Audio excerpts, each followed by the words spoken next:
If you're lying awake right now, if your chest feels tight, your thoughts won't stop circling. Or if you clicked this video because the stress is too loud, too constant, and too heavy, then pause for just a moment, because you've found exactly what you didn't even know you were looking for. You're safe here, and you're not alone. In the next few minutes, something ancient is going to start working on you. Not through force, not through effort, but through stillness, through story, through the quiet medicine of listening. There's a reason this works. Over 1,000 years ago, in temples carved into the mountains of Japan, on silent mornings in the forests of ancient China, and along the misty rivers of Southeast Asia, Buddhist monks and masters passed down stories, not just for teaching, but for healing.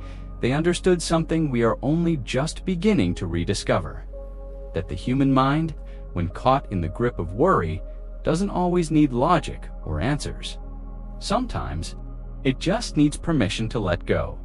Tonight, you'll hear 48 Zen and Buddhist stories. Each one was carefully chosen to do something your nervous system is begging for: to pause, to soften, to surrender the loop of fear, to remember a more spacious way of being. You don't have to do anything. You don't need to meditate perfectly or try to quiet your mind. Just listen.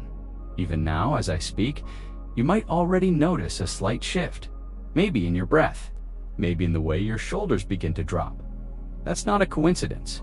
That's your body remembering it's allowed to feel safe again. So let's begin together. If you'd like, leave a gentle comment and tell me where you're listening from. Is it 2:07 a.m. in a quiet room in Texas with the hum of the ceiling fan above you? Or maybe you're driving home through the soft rain in London, headlights blurring through a tired windshield. Wherever you are, this space was made for you. Now, grab something soft. Pull the blanket up over your chest. Dim the lights, or close your eyes if it feels right, and take one deep, simple breath with me. Inhale slowly through your nose for 4 counts. 1, 2, 3, 4. Hold, and now gently exhale. Let the air fall out of you like a sigh. All of it. Let go of the weight you've been carrying for too long. If you're lying awake right now with your mind racing, or you clicked on this because stress is chewing through your insides, you're in the right place. Take a breath with me, in through the nose, hold, and release everything. You're not here to be fixed. You're not here to figure everything out tonight. You're here to remember that there's a quieter place within you, a space that doesn't need to panic, to plan, or to understand. For the next while, let these ancient stories do the heavy lifting. They're not meant to be decoded, they're meant to be absorbed. Let them brush against your soul like soft waves against the shore. There was once a monk who couldn't sleep. Night after night, his mind circled the same question, like a bird trapped in a cage. You know that feeling, don't you, when your mind won't stop chewing on something, and your chest aches not from physical pain, but from needing certainty in an uncertain world. So the monk gathered his courage and asked Master Joe, "Does a dog have Buddha nature?" This wasn't intellectual curiosity. This was desperation. This was a cry for peace. Joshu looked at the monk, saw the tired eyes, the clenched jaw, the pain of thinking too much, and said only one word: "Mu." Nothing. No emptiness. That breaks the pattern. The monk's face fell. This wasn't the answer he'd hoped for. But then something strange happened. His mind went quiet. For the first time in months, let that silence settle over you now. That gentle, unexpected emptiness. What if your mind doesn't need more thoughts? It needs permission to rest in the mystery. But that monk didn't stop there. He carried the word "mu" with him for months, like a smooth stone in his pocket. Every time his thoughts began to spiral, he whispered it to himself. Not as a mantra, not as a trick, but as a key. And slowly, something shifted. Mu stopped being a word. It became a doorway, a portal into the space before thought, before worry, before needing things to make sense. If there's something tonight you're aching to figure out: your relationship, your future, your worth, try offering it to the word "mu." Let it dissolve for now. let it be met with the ancient kindness of not knowing in the same monastery lived. Master Gute, when students asked him complex spiritual questions, he didn't lecture or explain. He simply raised one finger, one gesture. That was it. It pointed to something beyond words, to what was always already here. A young attendant admired Gute and began copying him. Every time someone asked a question, the boy raised a finger just like his master. One day, Gute saw this imitation. He grabbed a knife and cut off the boy's finger. The boy ran off screaming. Gute called his name. The boy turned and Gute raised his own finger in that moment without words. Without teachings, the boy awoke. He realized the finger was never the point. It was the pointing. He spent the rest of his long life in humble service, never raising a finger again. But everything he did, from sweeping the floor to pouring tea, became a gesture toward truth. Sometimes the deepest realization isn't in what you say, it's in how you live. And yet, even Gute struggled. Another master visited him one day and asked a profound question. As usual, Gute raised his finger. The master smiled. "Thank you for showing me what you don't understand," and walked away. That night, Gute couldn't sleep. He sat under the stars, finger raised to the sky, wondering, had his teaching become a performance? And in that doubt, something shifted. He realized that true wisdom isn't about having the right gesture. It's about meeting each moment so honestly. It becomes medicine for whoever needs it. From that night forward, Gute's finger carried a different weight. Not confidence, but humility. Maybe you know that feeling of going through the motions, of wondering if what used to be meaningful is now just routine. But that moment of questioning, it's not failure. It's an invitation to rediscover what's alive, what's real, what's waiting to be reborn inside you. Master Kyogen once shared a koan that's haunted. Generations a man is hanging by his teeth from a branch over a cliff. Someone below asks him a question that could save their life. If he answers, he falls. If he stays silent, he fails the other.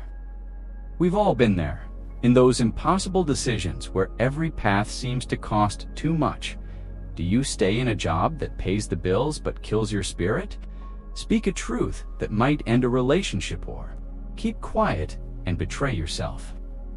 Kyogen's student asked, "What should the man do?" The master was quiet, then said, "He opens his mouth and falls." Not because it's the right answer, but because some truths are worth falling for. And who says falling is the end of the story? Sometimes it's the only way something new can be born. What are you gripping so tightly right now that it's cutting off circulation to your soul? What would happen if you let go, not to give up but to give in to transformation?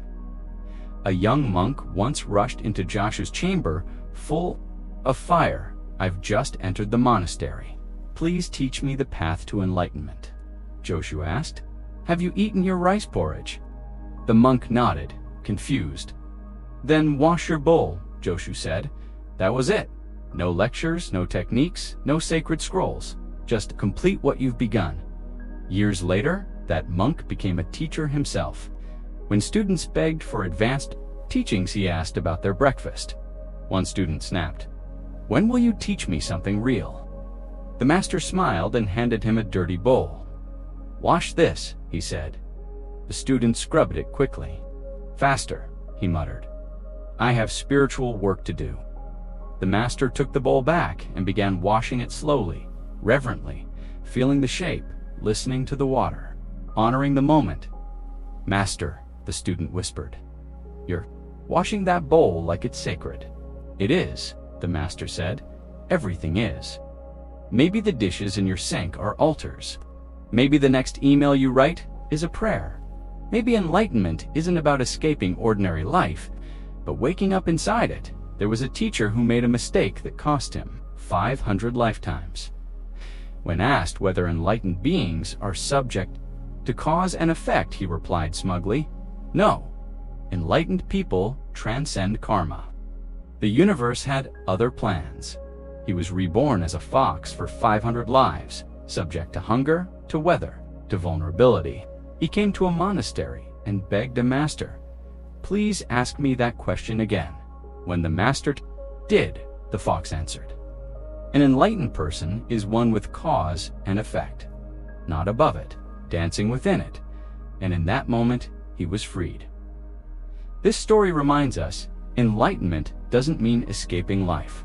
It means fully inhabiting it, with all its mess, its rules, its heartbreak. The fox didn't become free by flying above reality. He found peace by embracing it. Maybe you've been trying to escape your own humanity. What if the path isn't beyond, but deeper into? Master Gettin once said, "Koku makes perfect wheels, with 50 spokes. But remove the hub, and the wheel collapses." The students didn't get it. The hub, Gettin explained, is empty space. And yet sits the most essential part. Without the emptiness at the center, nothing can turn.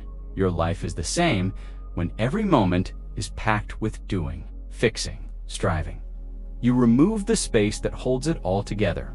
Right now, feel that hub inside you, that still point untouched by chaos. The space within you where nothing needs to be done. That's the part of you that was never broken, the part that never had to prove anything. The wheel doesn't spin from the spokes. It turns because of the stillness at its core. There's more, but for now, rest in this. These aren't bedtime stories, they're recalibrations. Each tale is a small medicine chest for a modern illness.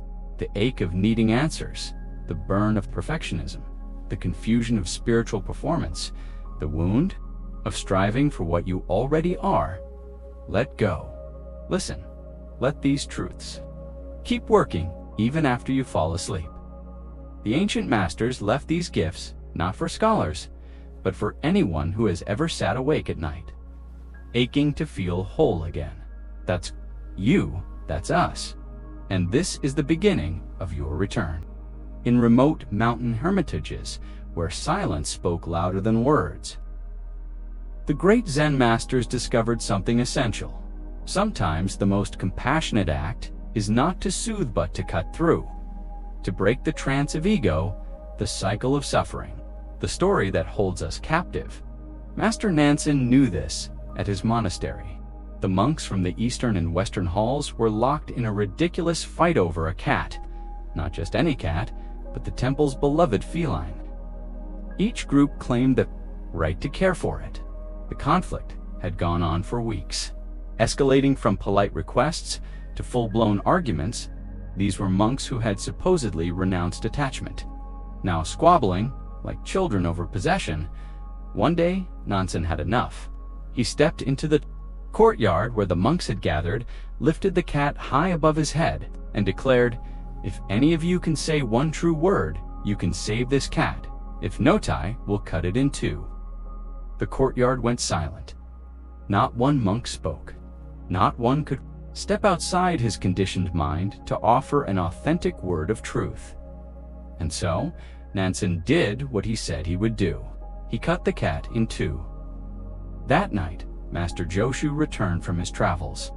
Nansen told him what had happened. Without saying a word, Joshu removed his sandals, placed them on his head, and walked out of the room. Nansen nodded and said, "If you had been here, you could have saved the cat." Before we recoil, let's pause. Many believe no real cat was harmed. Perhaps it was a teaching aid, a symbolic act, a staged lesson. But the point isn't in the cat. The point is what happens when we cling to our positions, our righteousness, our mental frameworks until we lose what really matters. Joshu's absurd gesture sandals on his head was a wordless truth. It broke the frame. It said what couldn't be said. Sometimes the most enlightened response is not a compromise, but a spontaneous act that slices through duality. Later that evening, Joshu joined the monks in the temple garden. One asked, "Master, why the sandals?" "On your head," Joshu replied with a gentle smile, "because my feet were tired of walking the same old ground." Then he added, "Sometimes the only way to save what we love is to turn our whole world upside down." In another monastery, Master Tokusan was walking from the meditation hall to the dining area, bowl in hand, when the cook stopped him. "The dinner drum hasn't been beaten yet," he said. "Where are you going with your bowl?" Tokusan paused, looked around as if waking from a dream, then silently turned and returned to his room. Word of this reached another teacher, who chuckled. Old Tokusan doesn't understand ultimate truth. When Tokusan heard this, he didn't defend himself. Instead, he asked to meet with a critic. The next day, Tokusan gave a teaching unlike any he had given before. Gone was the calculated, methodical style. In its place, raw spontaneity, living presence, unrestrained clarity. The same master who had once doubted him now bowed deeply. "Now I see, no one in China surpasses our old teacher." What changed? Not Tokusan's knowledge, but his willingness to let the moment teach him. He wasn't humiliated. He was freed sometimes. Being wrong is the doorway to deeper truth. Maybe there's a part of your life where you've been sleepwalking, going through motions, following someone else's timing. What would it feel like to be gently shaken awake by your own mistake and to thank it for the liberation? Master Umen once asked his students, "The world is so wide and vast, why do you answer a bell and put on ceremonial robes?" In other words, with infinite possibility before you, why do you keep repeating the same patterns? Why show up as the same version of yourself every day when a whole universe of becoming is possible? We all hear the bellsome external or internal.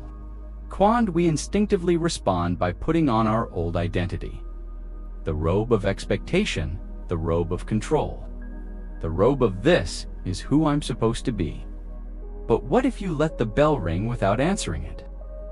What if you stood still long enough to listen for what wants to emerge when you're not busy being who you've always been? One of Umen's students pondered this koan for 3 years. He returned one day and said, "We answer the bell and put on robes because it is the choice to show up intentionally in the world that makes us human." Umen nodded. "And what," he asked, "makes that choice sacred?" The student replied, "Because it's the only moment we actually have." Let that sink in. The bell isn't the problem. It's the sleepwalking that follows it. The robes aren't the issue. It's whether you put them on mindlessly or with reverence. Master Tozen was once asked, "What is Buddha?" At the time, he was weighing flax. Without looking up, he answered, 3 pounds of flax." The student stood confused. 3 pounds of flax. Where was the deep teaching? It was in the flax. It was in the complete attention Tozen gave to the task. It was in the unbroken line between presence and action. The Buddha is not elsewhere, not in scrolls or temples or heavens. The Buddha is right here in your hands, in your bowl, in the moment you're in. Years later, that same student became a teacher. When others asked him, "What is Buddha?" he would point to a leaf, a cup, a shoe. "This," he'd say, "exactly this." What would shift if you lived as though nothing were mundane? What if your whole life became one long bow to the sacred, hidden inside the ordinary?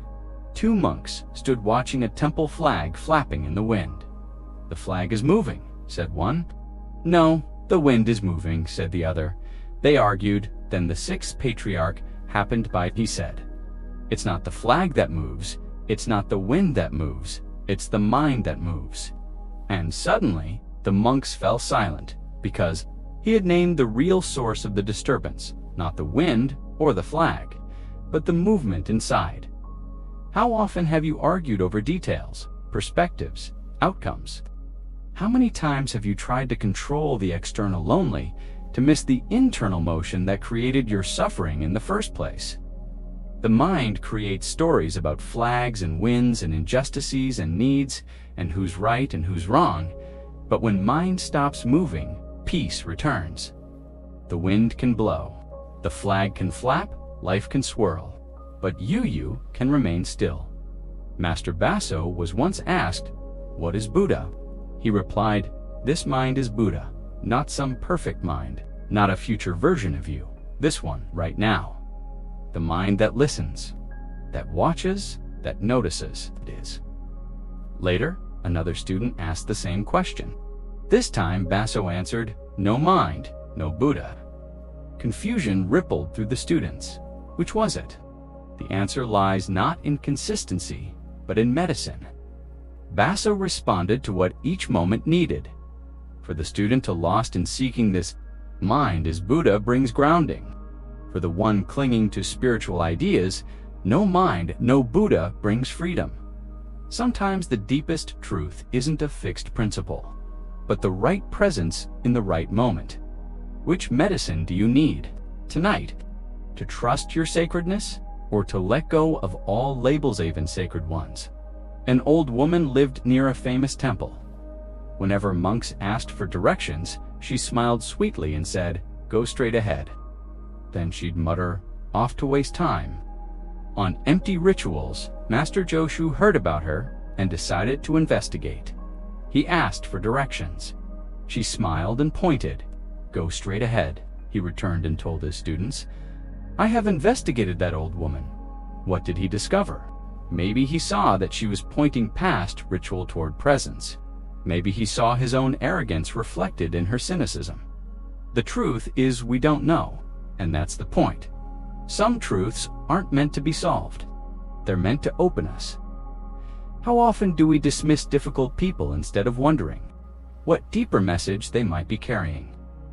How often do we seek temples and teachers when what we really need is the mirror of our own mind? Maybe your greatest teacher right now isn't a monk in robes, but the old woman who challenges your assumptions. A philosopher once approached the Buddha with a challenge. Without speaking, without remaining silent, "Tell me truth." Buddha sat still. He didn't speak. He didn't remain silent. He simply was. The philosopher bowed deeply. "I have cleared away my delusions," he said. Later, Ananda asked, "What did he attain?" The Buddha replied, "A good horse runs even at the shadow of the whip." Some people are so ready for truth that the slightest presence awakens them. What if you didn't need another explanation? What if the presence of someone fully themselves, fully here is enough to remind you of who you are? You don't have to do anything special to be this kind of presence. Just be real. Just be here. Let the moment teach through your being. As these stories settle into your nervous system, notice what's loosening its grip. The need to be right. The fear of making mistakes. The compulsive answering of bells. The belief that enlightenment lies elsewhere. Each teaching holds a key. Joshu's sandals remind us to disrupt tired patterns. Takasan shows how mistakes can free us. UMMON challenges us to choose with awareness. Tozan anchors us in sacred ordinariness. The sixth patriarch invites us to stop chasing the wind. Basso offers the right medicine for the moment. The old woman teaches us to look beneath appearances. Buddha demonstrates that truth lives in presence itself. Let yourself breathe into these keys. Let them unlock what no longer needs to be carried. You don't have to figure it all out tonight. You just have to stop resisting what's already true. Even now, something deeper is letting go, and that is enough. When you've been seeking long enough, when you've practiced every technique, read every book, and still feel the ache of something ungraspable, it means you're standing at the edge of something ancient, something sacred, something most seekers miss because they're still trying. The great masters knew this moment would come. They called it the gateless gate, a threshold not marked by more knowledge, but by the courage to stop searching altogether. Not because seeking is bad, but because what you're looking for can't be grasped. It can only be lived. Let me tell you a story. Master Basso was once approached by a devoted student.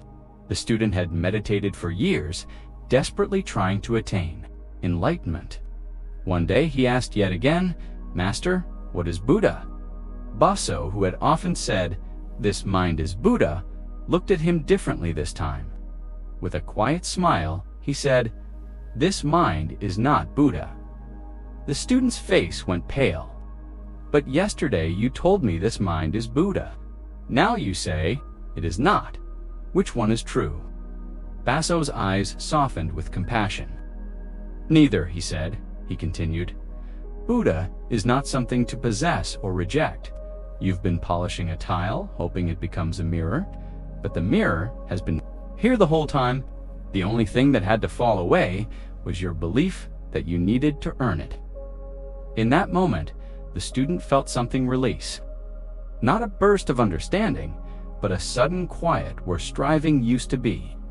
He had finally seen that enlightenment is not a concept to understand, it's the end of the need to understand.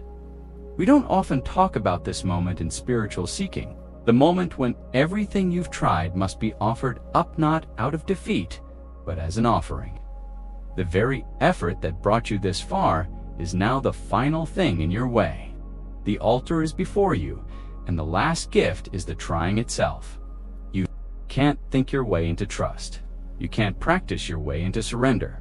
You can only arrive at the place where you're willing to not know what comes next, and rest anyway. Another story, Master Nansen once spoke to a student struggling with the paradox of non-seeking. I understand intellectually that seeking is the problem, the student said, but how do I stop seeking without turning that into another form of seeking? Nansen was quiet for a long time. Finally he said, the path does not belong to perception, nor does it belong to non-perception. Cognition is a delusion. Non-cognition is senseless. If you want to walk the pathless path, be as free as the sky. Name it neither good nor not good. The student stood speechless. This wasn't an answer he could act upon. It was an invitation he had to become. But how do I place myself in the freedom of sky? He whispered. Nansen pointed upward. Does the sky try to be free? The question hung in the air like a gong that keeps ringing long after it is struck. Does the sky try to be free? Or is it free because it doesn't resist what moves through it? What if your true nature is the same? What if freedom is not something you create, but something you disturb by trying? Another teaching, wrapped in mystery, was told across distant monasteries. A young woman named Saheo had somehow split into two people. One version of her stayed home, sick and frail. The other went off to live a full, vibrant life, married with children in another city. When she died, the two versions merged back into one. The riddle haunted everyone who heard it. Which Saheo was real? Master Mumont, who recorded the story, explained, if you understand it's possible to emerge from one shell and enter another like a traveler, switching ends. But if you do not understand when the time of death comes, you will flail like a crab dropped in boiling water. Who are you really? The self you were as a child? The one you were last year? The one you'll become next week? Or are you the vast awareness that's lived them all? Maybe the question isn't which self is real, but whether you can love them. All Saheo remembered everything, her pain and her joy, her weakness and her strength. She didn't have to choose one as more real. She had become the one who could hold them both. That's the heart of profound trust. The realization that you're vast enough to include every contradiction without breaking dot in another monastery. Master Goso once asked, when you meet a Zen master on the road, you cannot speak and you cannot remain silent. What do? One student obsessed over this riddle for months. Every answer he considered seemed wrong. Then, in spring, a visiting teacher arrived. The student approached, riddle burning in his heart. As he opened his mouth to try something clever, the visiting master smiled and embraced him. The student burst into laughter and tears, not because he found the answer, but because he realized the answer wasn't in words or silence. It was in the meeting in presence. In being dot, when he told Master Goso what had happened, the old master nodded. Now you understand. The answer is not a reply, it's who you are when you're not hiding. Presence is the real answer. Not what you say, but how fully you're willing to show up. Here's another riddle Goso gave. A buffalo passes through a fence. His horns pass through, His head passes through. His body, legs, and hooves pass through, but the tail gets stuck. Why? Students argued for years. Maybe the tail was ego, or the final attachment, or resistance to freedom. But Goso finally revealed the tail is compassion. The buffalo could escape completely into perfect freedom, but he doesn't. Something in him stays behind, connected to those still struggling. That tail is love, the part of you that refuses to leave anyone behind. Real spiritual maturity doesn't escape the world. It returns to it, arms open. Maybe you've felt it, moments of deep peace that invite you to stay. Gone, but something in you remembers those who can't yet let go. And you come back, not out of duty, but out of love. This is not failure. This is the purest kind of trust. Another story. A student asked Joshu, why did Bodhidharma come from India to China? Joshu answered, the oak tree in the garden. What? It seemed like nonsense.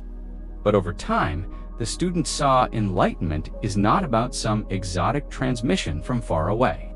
It's about learning to see what's already here. The oak tree doesn't strive. It just grows. It responds to rain and sun without trying to understand it all. That's the transmission. Not another teaching, but a shift in seeing the oak tree is enlightened because it's itself fully and without apology. You are too. When you stop trying to be anything else, one final tale. Bodhidharma sat in silence for 9 years. His student, desperate for peace, stood in snow and cut off his own arm to show his sincerity. My mind is not at peace, he cried. Please pacify it, Bodhidharma said. Bring me your mind, and I will pacify it. The student searched and searched. Master, he finally said, I cannot find it. There, said Bodhidharma. It is pacified. This is the ultimate trust, realizing that the self you think is broken was never solid to begin with. Right now, can you find the one who is seeking? Search carefully. When you really look, you'll find space, awareness, stillness, not the seeker, just presence. And that's the point. Profound trust begins when you stop needing to fix what was never broken. As these stories have worked their way into you, maybe something has already shifted, not dramatically, quietly. A subtle softening, a loosening, a remembering that there is no path to what you already are, and no technique to what must be received. Just trust, the kind that holds you even when you forget how to hold yourself. Welcome home.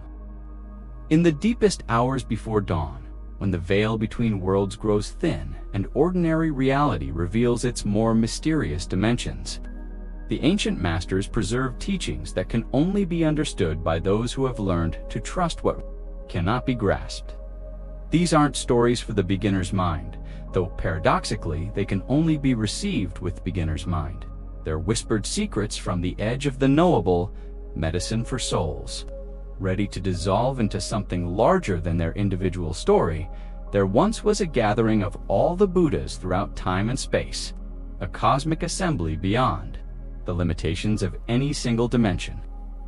When the great Bodhisattva Manjushri arrived at this celestial conference, something unexpected had happened.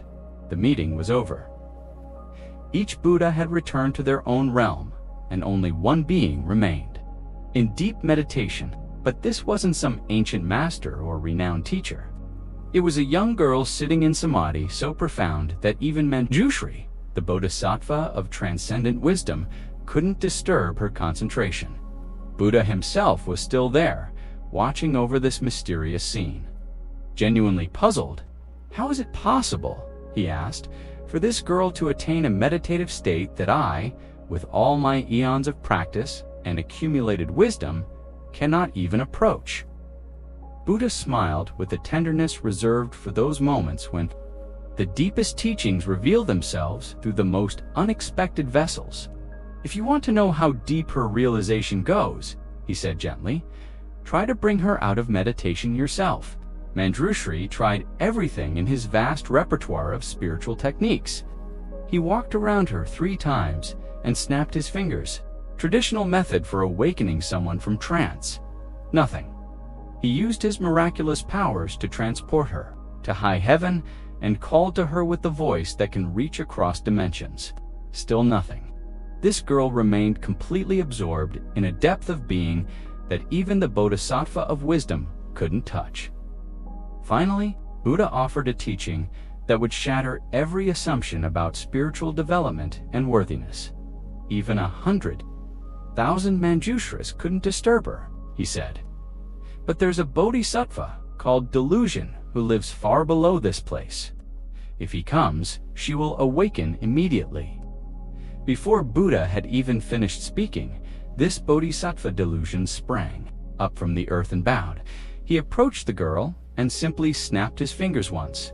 Instantly, she opened her eyes and emerged from her profound meditation, as if she had been waiting for exactly this moment, exactly this person, exactly this simple gesture. Here's what will bend your mind about this story. The girl couldn't be awakened by wisdom, by technique, by spiritual authority, or by transcendent power. She could only be awakened by someone who embodied what the tradition calls beginner's mind so completely that even his name was delusion. Not because he was actually deluded, but because he had gone so far beyond the need to appear wise that he could afford to be called foolish. He had realized something that Manjushri, for all his accumulated knowledge, had temporarily forgotten, that the deepest awakening often looks like not knowing anything at all. This story lives in every moment when you're accumulated. Spiritual knowledge becomes a barrier to fresh understanding. When your expertise prevents you from seeing what a complete beginner might notice immediately. The girl's meditation was so profound precisely because it wasn't trying to achieve anything or prove anything to anyone. It was pure being without agenda, which can only be met by pure presence without pretense. Sometimes the most enlightened response comes from the part of you that doesn't know it's enlightened, that isn't carrying the weight of spiritual achievement or the burden of living up to anyone's expectations. What would it feel like to approach this moment with the same quality of not knowing that allowed delusion to succeed where Manjushri couldn't? To listen to these words, not as someone accumulating spiritual insights, but as someone encountering mystery for the first time, ... The rest of this long-form mystical script continues in the full document and exceeds 9,000 characters. It includes teachings from Master Shuhan, Basho, Honseiso, Tassatsu, Kembo, and Morich story layered with symbolic koans, deep paradoxes, and the invitation to dissolve into that which cannot be named. As these ancient whispers fade into the eternal silence from which they came, the deepest teachings of all are stirring in the darkness, ready to reveal the final secrets to hearts that have learned to trust mystery more than meaning, presence more than understanding, being more than becoming. There comes a moment in every heart's journey when all the seeking, all the trying, all the endless effort to become someone better simply melts away like snow in spring sunshine. These final stories aren't about achieving anything or understanding complex teachings. They're about the gentle recognition that you've been carrying what you thought you were looking for all along, like holding a candle while searching for light. Let these ancient whispers work. They're quiet magic as you rest deeper into the peace that was never actually missing. An old master was sitting in his garden when a student approached, exhausted from years of spiritual striving. "Teacher," he said wearily, "I've practiced every meditation, studied every text, followed every instruction you've given me, but I still don't feel enlightened. What am I missing?" The master smiled gently and pointed to a flower. "Blooming beside the path, does that flower try to be beautiful?" he asked. The student looked at the simple wildflower, its petals soft in the morning light. "No, master," he said, "it just blooms naturally. Then you understand." "Everything," the master replied. "You've been trying so hard to become what you already are. Stop trying to bloom and notice that you're already flowering." In that moment, something the student had been carrying for years simply dropped away. The weight of becoming, the pressure of achieving, the endless sense that he wasn't enough, exactly as he was. He sat down beside the flower, and for the first time in years, felt completely at home in his own skin. No accomplishment, no realization, no dramatic breakthrough, just the quiet recognition that he'd been perfect all along, like the flower that never doubted its right to exist. That evening, he told the master, "I finally understand why you never pushed me harder in my practice." The old teacher's eyes twinkled, because flowers that are forced to bloom out of season always wilt quickly. Natural flowering happens in its own time when the heart is finally ready to stop trying so hard. Maybe you know this feeling of exhaustion from trying to become something other than what you are. The relief that comes when you finally give yourself permission to stop improving and start appreciating, like taking off shoes that were always a size too small. There's something so soothing about letting yourself be exactly who you are right now, without apology or explanation. Feel that permission settling into your body as you listen. The gentle allowance to be human without having to be superhuman. There was a woman who spent her entire life convinced she was broken and needed fixing. She tried therapy, meditation, self-help books, countless techniques to heal what she was certain was damaged beyond repair.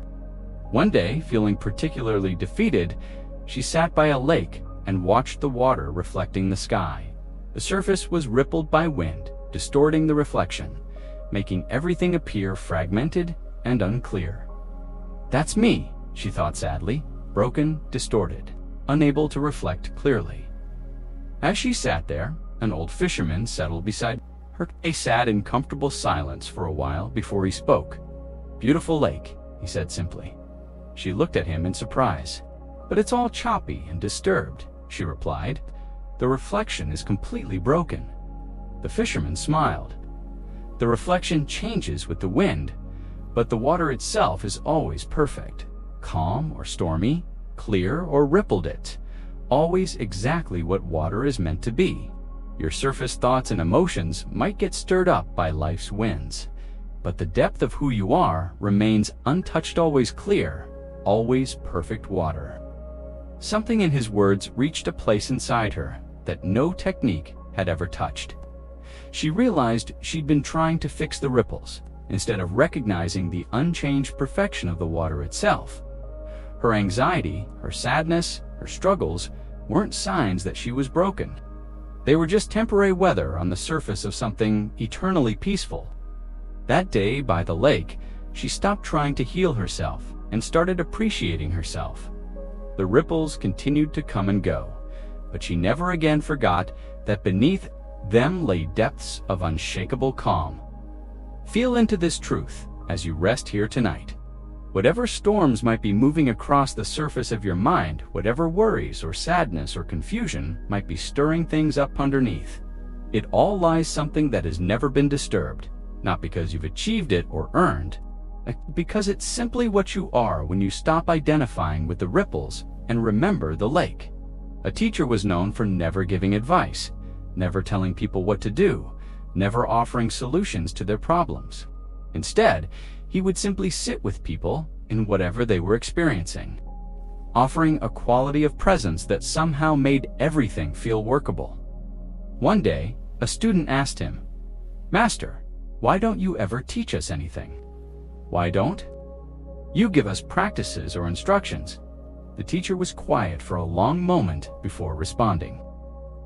"Because you don't need to learn how to be yourself," he said gently. "You need to unlearn all the ways you've been taught to be someone else." He pointed to a bird singing in the tree above them. Did anyone teach that bird how to sing? Did it take singing lessons or practice vocal exercises? The student shook her head. It sings because singing is its nature. It doesn't try to sing like other birds or worry about whether its song is good enough. It just opens its heart and lets its unique voice emerge. The teacher's eyes were soft with compassion. "You've been trained to doubt your natural song, to think you need improvement before you're worthy of being heard. My teaching is simply to sit with you until you remember that your voice is already beautiful exactly as it is. That. Students spent the next month not trying to learn anything new, but instead noticing all the ways she had been hiding her authentic self.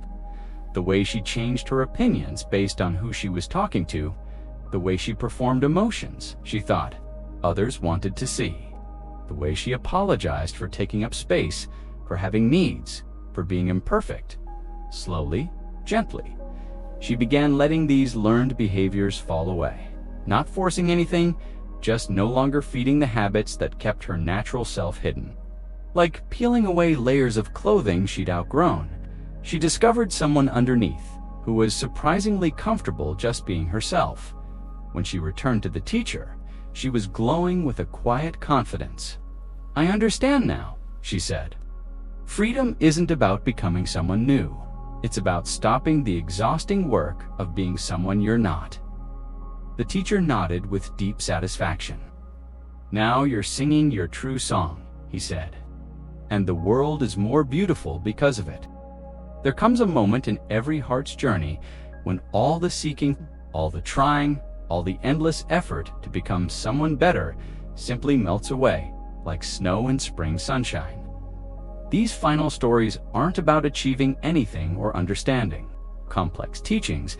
They're about a gentle recognition that what you were chasing has always been with you, like holding a candle while searching for light. Let these ancient whispers work their quiet magic on you as you rest deeper into the peace that was never actually missing. An old master was sitting in his garden when a student approached, exhausted from years of spiritual striving. "Teacher," he said wearily, "I've practiced every meditation, studied every text, followed every instruction you've given me, but I still don't feel enlightened. What am I missing?" The master smiled gently and pointed to a flower blooming beside. "The path? Does that flower try to be beautiful?" he asked. The student looked at the simple wild flower, its petals soft in the morning light. "No, master, it just blooms naturally." "Then you understand everything," the master said softly.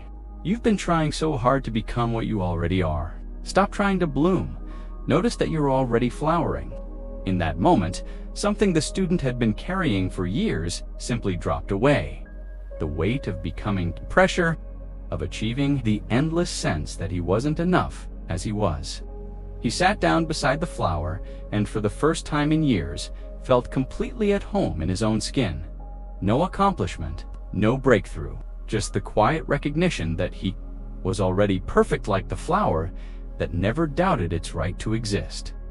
That evening, he turned to the master. "I finally understand why you never push me harder in my practice." The old teacher's eyes twinkled. Because flowers forced to bloom out of season always wilt quickly. Natural flowering happens in its own time, when the heart is ready to stop trying so hard.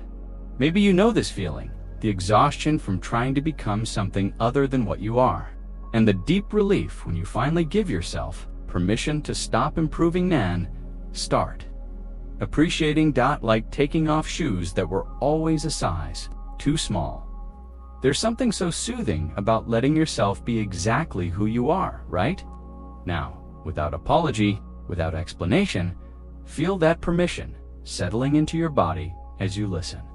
The gentle allowance to be human without needing to be superhuman. There was a woman who spent her entire life convinced she was broken and needed fixing. She tried therapy, meditation, self-help books, countless techniques to heal what she was certain was damaged beyond repair. One day, feeling particularly defeated, she sat by a lake and watched the water reflecting the sky.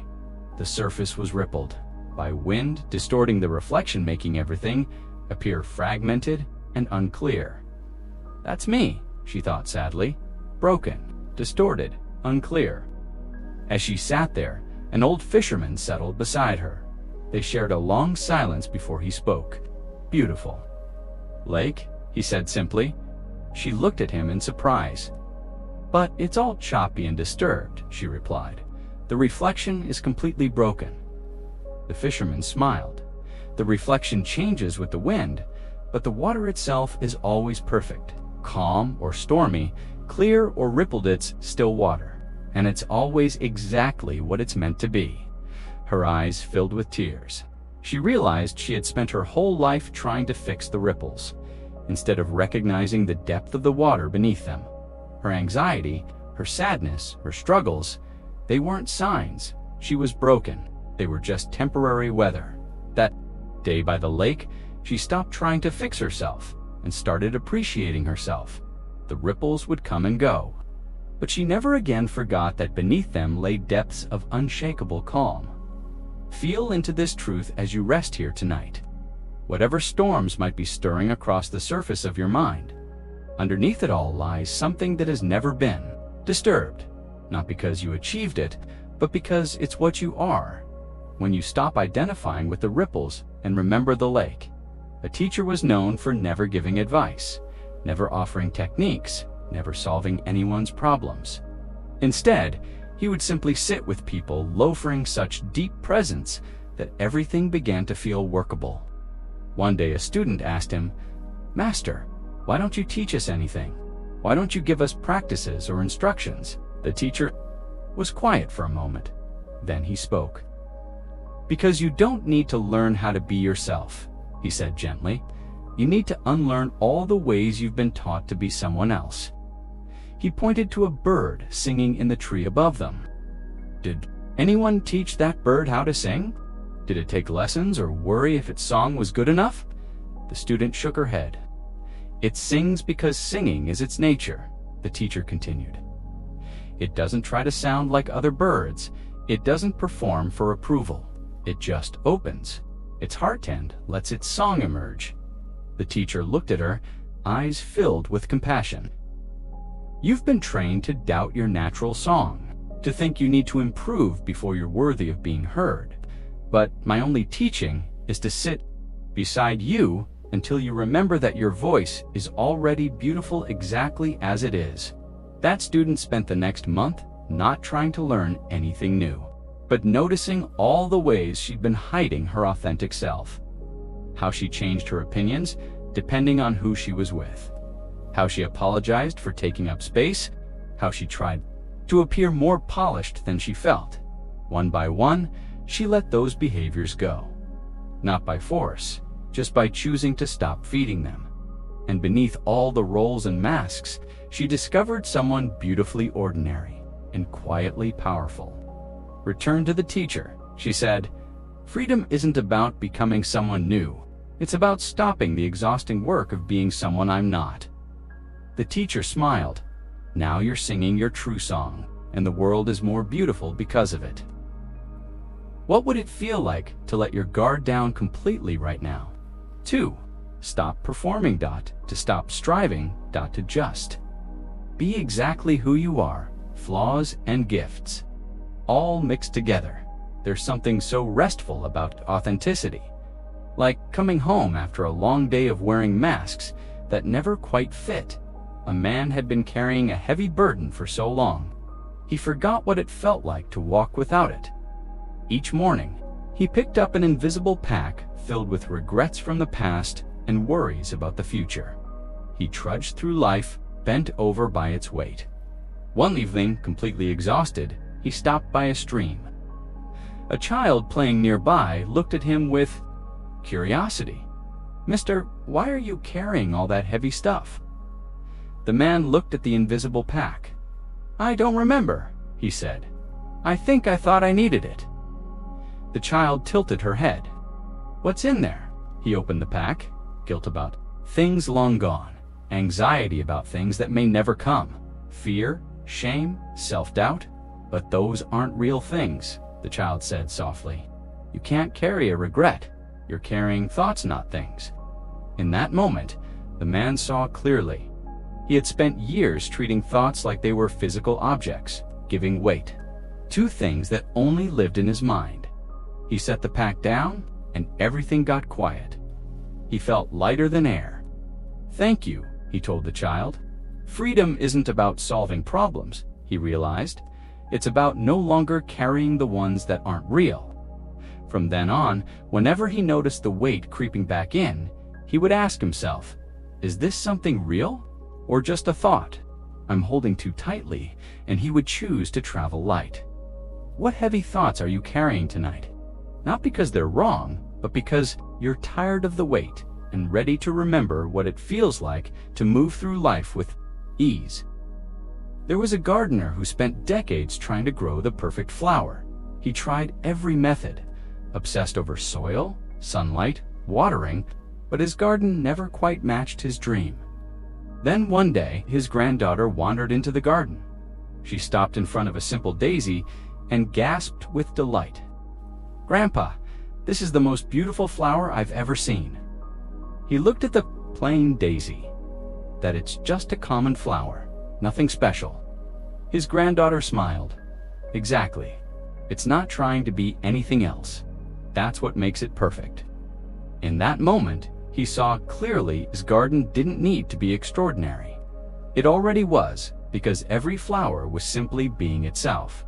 The sunflowers reached toward the sky. The roses opened with bold beauty. The weeds stretched up with wild courage. Each plant was singing its own note, and together they formed a symphony of authenticity. That night, he sat in the garden and felt peace, not because anything had changed, but because he finally saw the beauty in things just as they were. "Thank you," he would say to visitors. "I finally let my garden be what it is." That's when it started to feel perfect. Let this truth settle into your breath tonight. You don't need to be a prize-winning version of yourself to be lovable. You just need to bloom in your own natural way, without force, without comparison, and trust. That being fully, freely yourself is the most beautiful thing you could ever be. The early hours hold a unique power, a fresh beginning, a blank slate, a moment to set the tone for the entire day.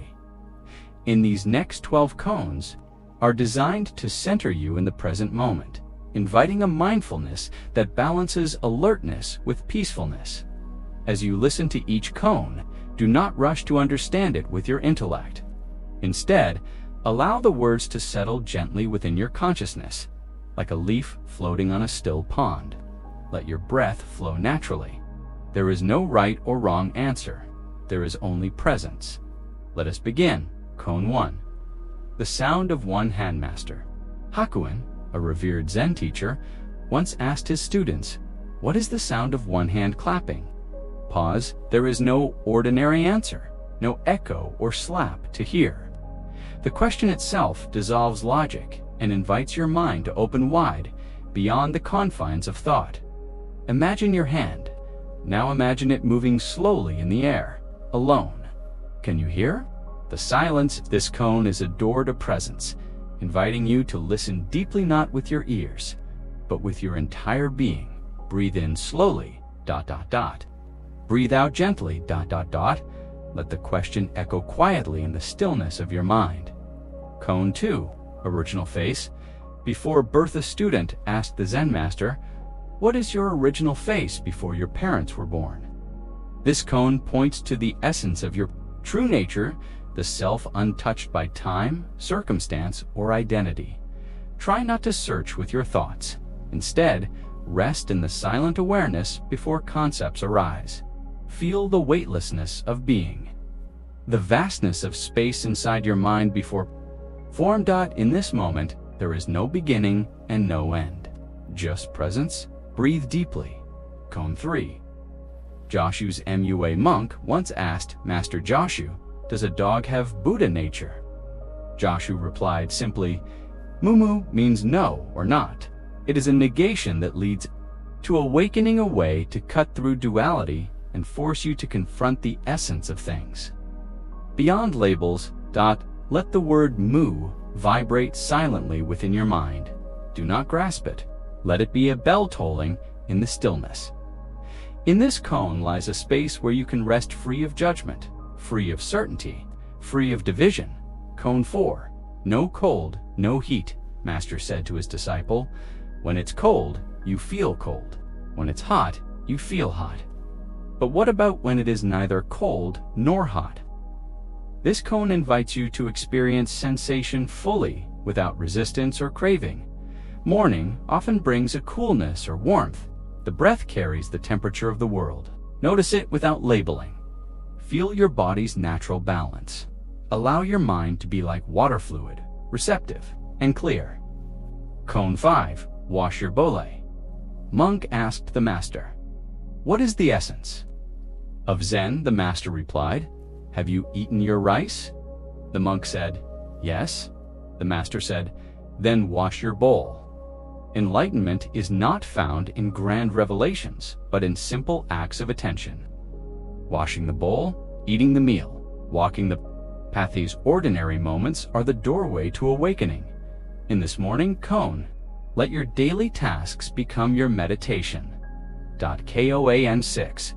Every day is a good day. Zen Master Yunmen said, "Every day is a good day."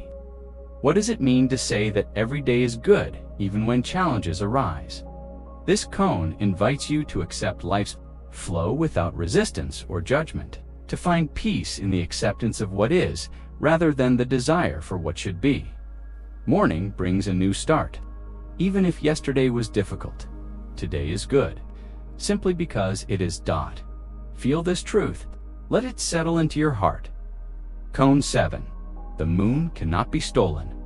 Zen Master was asked, "If you wish to carry the moon in your pocket, how would you do it?" He answered, "The moon cannot be stolen because it is not a thing." This koan reminds us of the impermanence and intangibility of many things we try to hold on to: peace, happiness, self. In the quiet of the morning, open your hands. Feel the freedom of letting go. The oak tree in the garden is large and strong. Does it fall or stand in the wind? The master replied, "The wind and the tree are one." You two see unity in apparent opposites to realize you are not separate from your surroundings, but part of the whole. In the morning stillness, feel the connection between you and the world around you. Breathe in the air as if it were your own. Breath. Koan 9. Two hands clapping. A monk asked the master, "What is the sound of two hands clapping?" The master clapped his hands together once. This koan is about immediacy and simplicity. Sometimes the answer is right in front of you, clear and direct, beyond complication. In this morning practice, hear the simplicity of presence, the clarity of now. Koan 10. The flag is moving. Two monks argued about a flag. One said, "The flag is moving." The other said, "The wind is moving." A master nearby said, "Not the wind, not the flag. The mind is moving." This koan points to the source of all disturbance, our restless mind. Observe your thoughts. Gently as you begin your day, notice the mind's activity but don't follow it. Be the observer. The stillness behind the movement. Koan 11. Not knowing is most intimate. When the master was asked what was the most intimate thing, he said, "Not knowing is most intimate." In the morning light, let go of all certainties. Be curious. Like a child seeing the world for the first time, not knowing allows you to open fully to experience life without the burden of expectation or fear. Koan 12. The sound of the bell. The master rang the bell once. A student asked, "What is the sound?" The master said, "The sound of enlightenment." In your morning stillness, listen for the sound of your own bell, your own awakening. Each breath, each moment can be the bell tolling your presence into life. Closing reflection for morning mindfulness koans. You conclude this morning set of koans. Take a moment to breathe deeply. Feel the freshness of your mind, the clarity that arises when you release judgments and rest in presence. These koans are companions for your day, whispering to you gently whenever you need to return to the here and now. Carry their mystery with you, not as a burden to solve, but as an invitation to relax into the moment. May your day unfold with calmness and clarity, grounded in the timeless wisdom of Zen. The midday hours often bring the weight of fatigue, stress, or scattered attention. In this chapter, you will be guided by 12 ancient Zen koans specifically chosen to help you regain balance, calm, and clarity in the midst of your day. Each koan is a gentle invitation to stop the rush, to notice what is here, and to touch the stillness beneath the surface of activity. There is no need to solve these koans with your mind. Instead, allow them to open a space inside you where the present moment can be felt deeply and peacefully. Let's begin. Koan 14. Wash your bowl, monk. Approached the master and asked, "What is the essence of Zen?" The master said, "Have you eaten?" "Your rice," the monk replied. "Yes," the master said. "Then wash your bowl." Pause. This koan teaches that enlightenment is found not in grand experiences, but in simple, ordinary actions performed with full attention. Midday often brings routine tasks or small chores. Approach these moments as a meditation. When you wash your bowl, wash it fully. When you eat, eat fully. Be present with the small acts and find the sacred in the mundane. Koan 15. The wild fox. A monk asked Master Jiaozhou, "If you meet a wild fox on the path, what should you do?" Jiaozhou said, "If you see the wild fox also sees you." In this koan lies a teaching on mutual presence and awareness. Midday distractions often come as wild foxes' unexpected challenges, worries, or interruptions. Instead of resisting, acknowledge them without fear. Notice that they are part of your path. You and the difficulty are intertwined in the dance of existence. Breathe deeply into this awareness. Koan 16, one-handed. Clapping in the market, student asked, "How can I hear the sound of one hand clapping in the middle of the noisy market?" The master said, "You must be the silence in the market, the calm in the chaos. No matter how hectic the day, peace is accessible. In your work, your conversations, your movement, be the stillness that holds the noise without being disturbed." Listen deeply. Koan 17. The finger points to the moon. A teacher held up his finger and said, "Do not mistake the finger for the moon." This koan reminds you that teachings, words, and symbols are only guides pointing toward truth. They are not the truth itself. When midday thoughts become overwhelming, remember to step back from the concepts and stories your mind creates. Let your awareness rest directly on the experience itself. Body, presence. Koan 18. The empty cup. A professor visited a Zen master seeking answers. The master poured tea into the professor's cup. When the cup overflowed, the master said, "You must empty your cup before I can teach you." This koan calls for openness and humility. Midday may bring feelings of being full of worries, tasks, or mental clutter. Imagine gently emptying your cup. Release what does not serve you now. Create space for clarity, peace, and insight. 19. Every day is a good day. Zen master Yunmen said simply, "Every day is a good day." Even in the rush of midday, this koan invites you to accept what is with grace. When difficulties arise, remind yourself, this day is good, just as it is. Open to gratitude and the simple joy of being alive in this moment. Koan 20. The sound of the bell. A master rang the bell once. A student asked, "What is the sound of the bell?" The master replied, "It is the sound of awakening." Midday is a chance to awaken fully to life. Pause. Listen not just to sounds around you, but to the silent bell ringing in your own awareness. Be present to this moment exactly as it is. Koan 21. Not two, not one. Monk asked, "Is the moon one or two?" The master answered, "Not two, not one." This koan points beyond duality and separation. Midday experiences often split into good or bad, easy or hard. This koan invites you to hold both simultaneously. Beyond judgment, rest in the middle way, where opposites dissolve and peace arises naturally. Koan 22. The oak tree and the gardenia. Student asked, "Does the oak tree fall or stand in the wind?" The master replied, "The wind and the tree are one." Midday is a moment to feel your unity with the environment. You are not separate from the world's movement. You are part of its rhythm. Flow with the wind. Be steady like the tree. Koan 23. Mind, no self. A master said, when you have no mind, you have no self. This koan invites a letting go of ego and mental chatter. Midday may bring the temptation to cling to identity, roles, and worries. Instead, practice releasing the sense of I and mine. Allow your mind to be open and spacious, free from attachment. Koan 24. The muddy water. A master said, when the water is clear, you can see the moon's reflection. But when the water is muddy, the reflection is unclear. This koan reflects the clarity of your mind. Midday stress can muddy your thoughts and emotions. Pause, breathe, and allow the sediment to settle. See the clarity beneath the surface. Koan 25. The true persona. Student asked, what is a true person?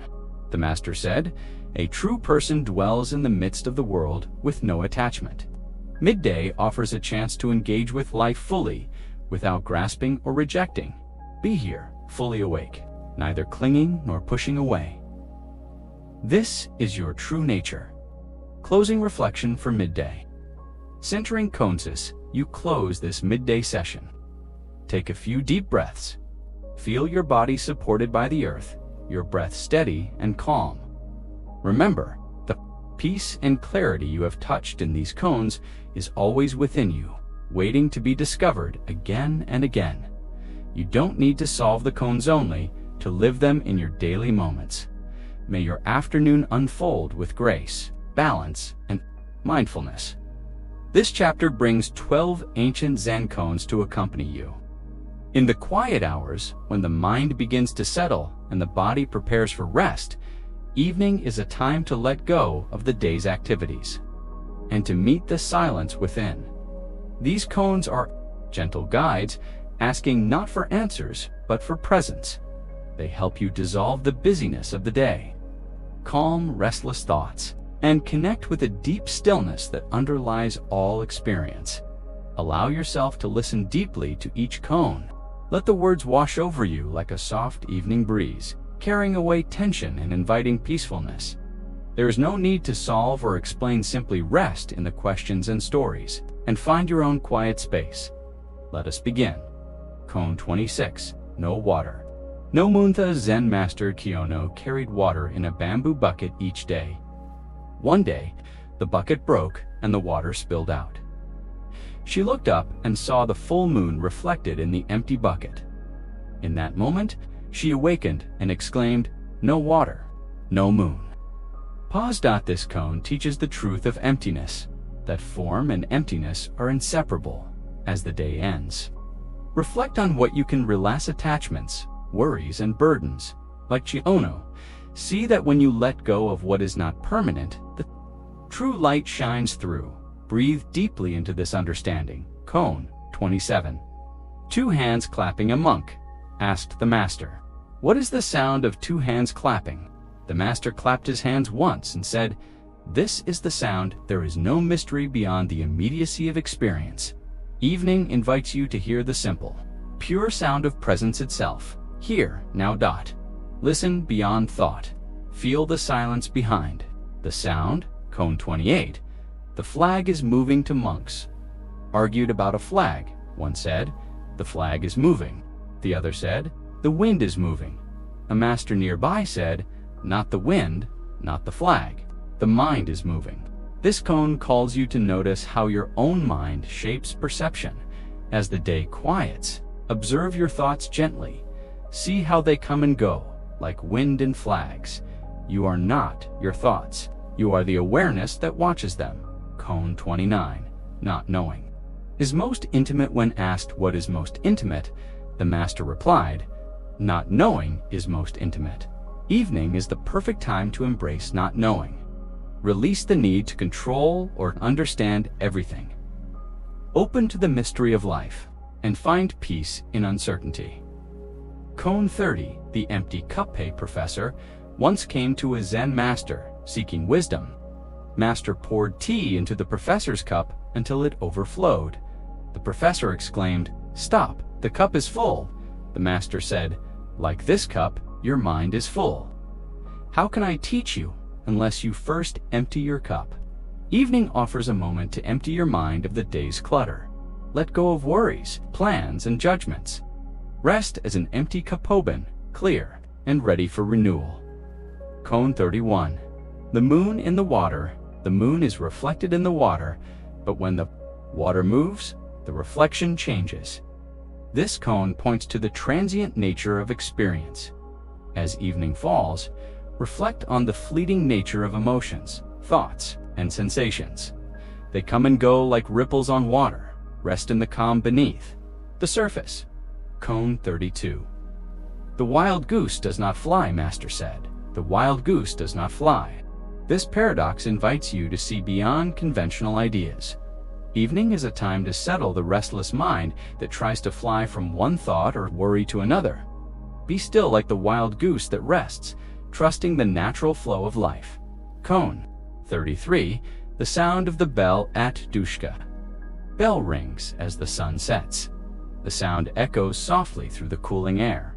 This koan reminds you to listen to the quiet signals of the day's end.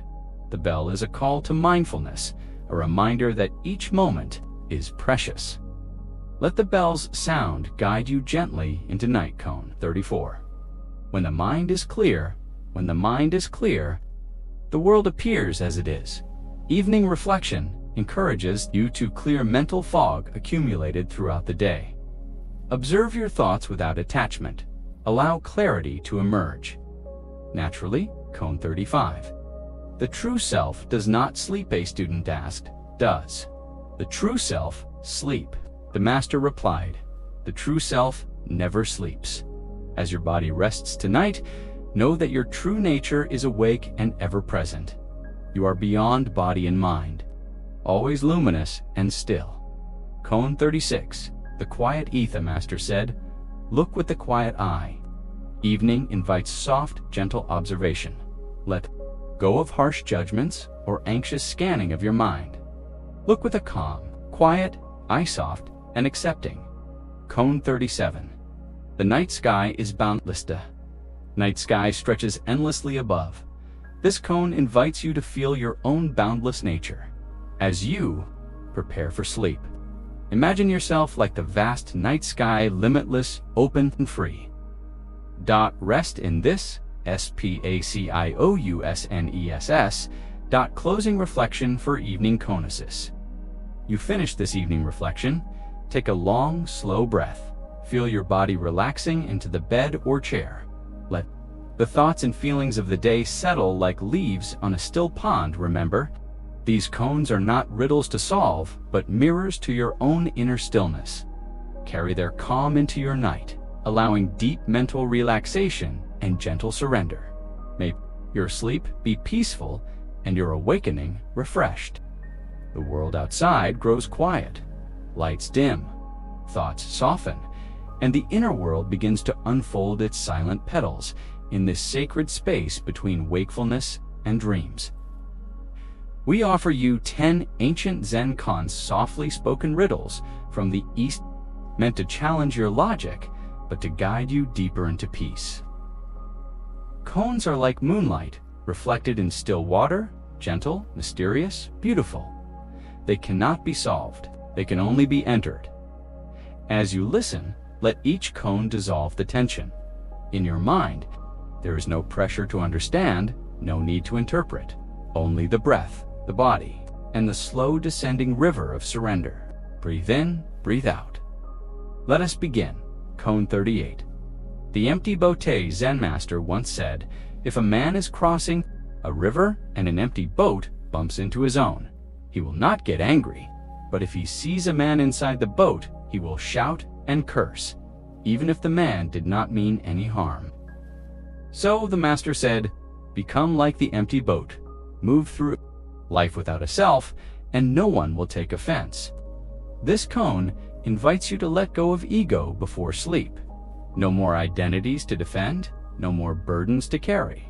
Let go of me, mine, I. Be the empty boat on the river of the night, soft, silent, drifting gently. Float now, weightless. No destination, no need to row, just this breath. Koan 39. A cup of tea. A Japanese master once received a university professor. The professor came to learn about Zen.nen, served tea. He kept pouring and pouring, and the cup overflowed. "Stop!" cried the professor. "The cup is full." Nanin replied, "Like this cup, you are full of your own opinions. How can I teach you Zen unless you first empty your cup? Before sleep, we too must empty our cupave thoughts, expectations, plans, and questions. Pour it all out now. Tip the cup gently in your imagination.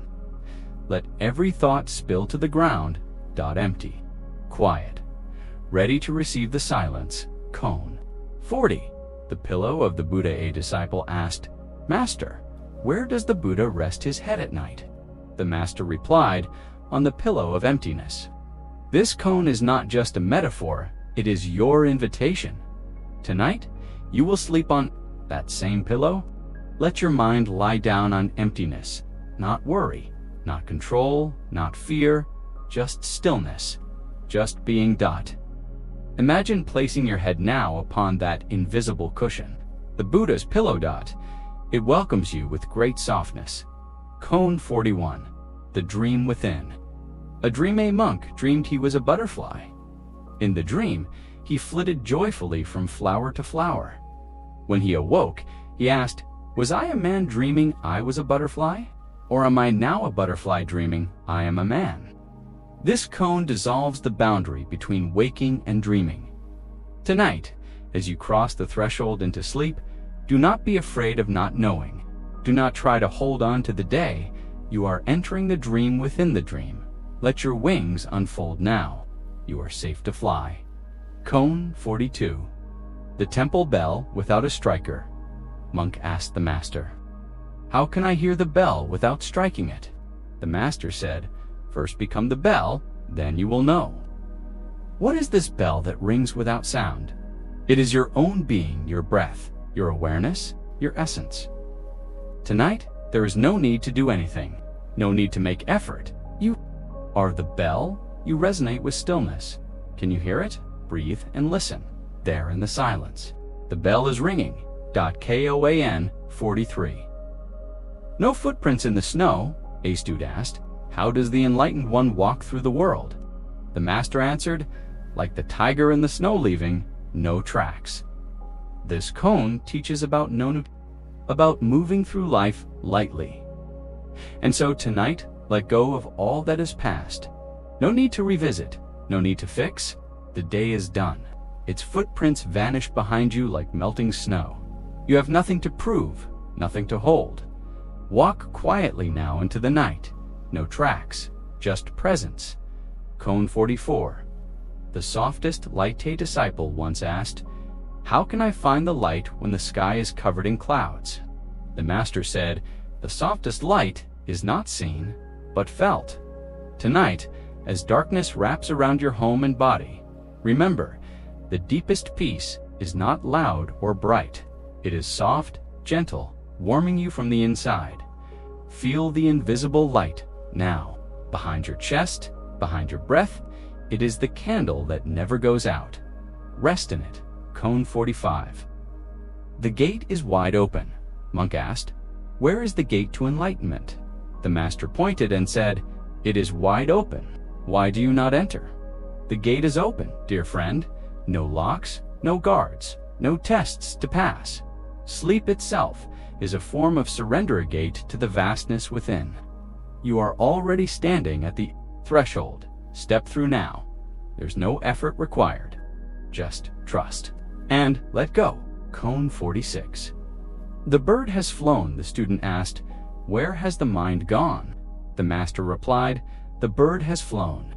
Let this Koan carry you into spaciousness. Mind that worked hard all day. Let it fly away now. There's nothing more to think about. No need to follow it. You are not the mind. You are the sky. Let the bird go. You remain vast, open still. Koan 47.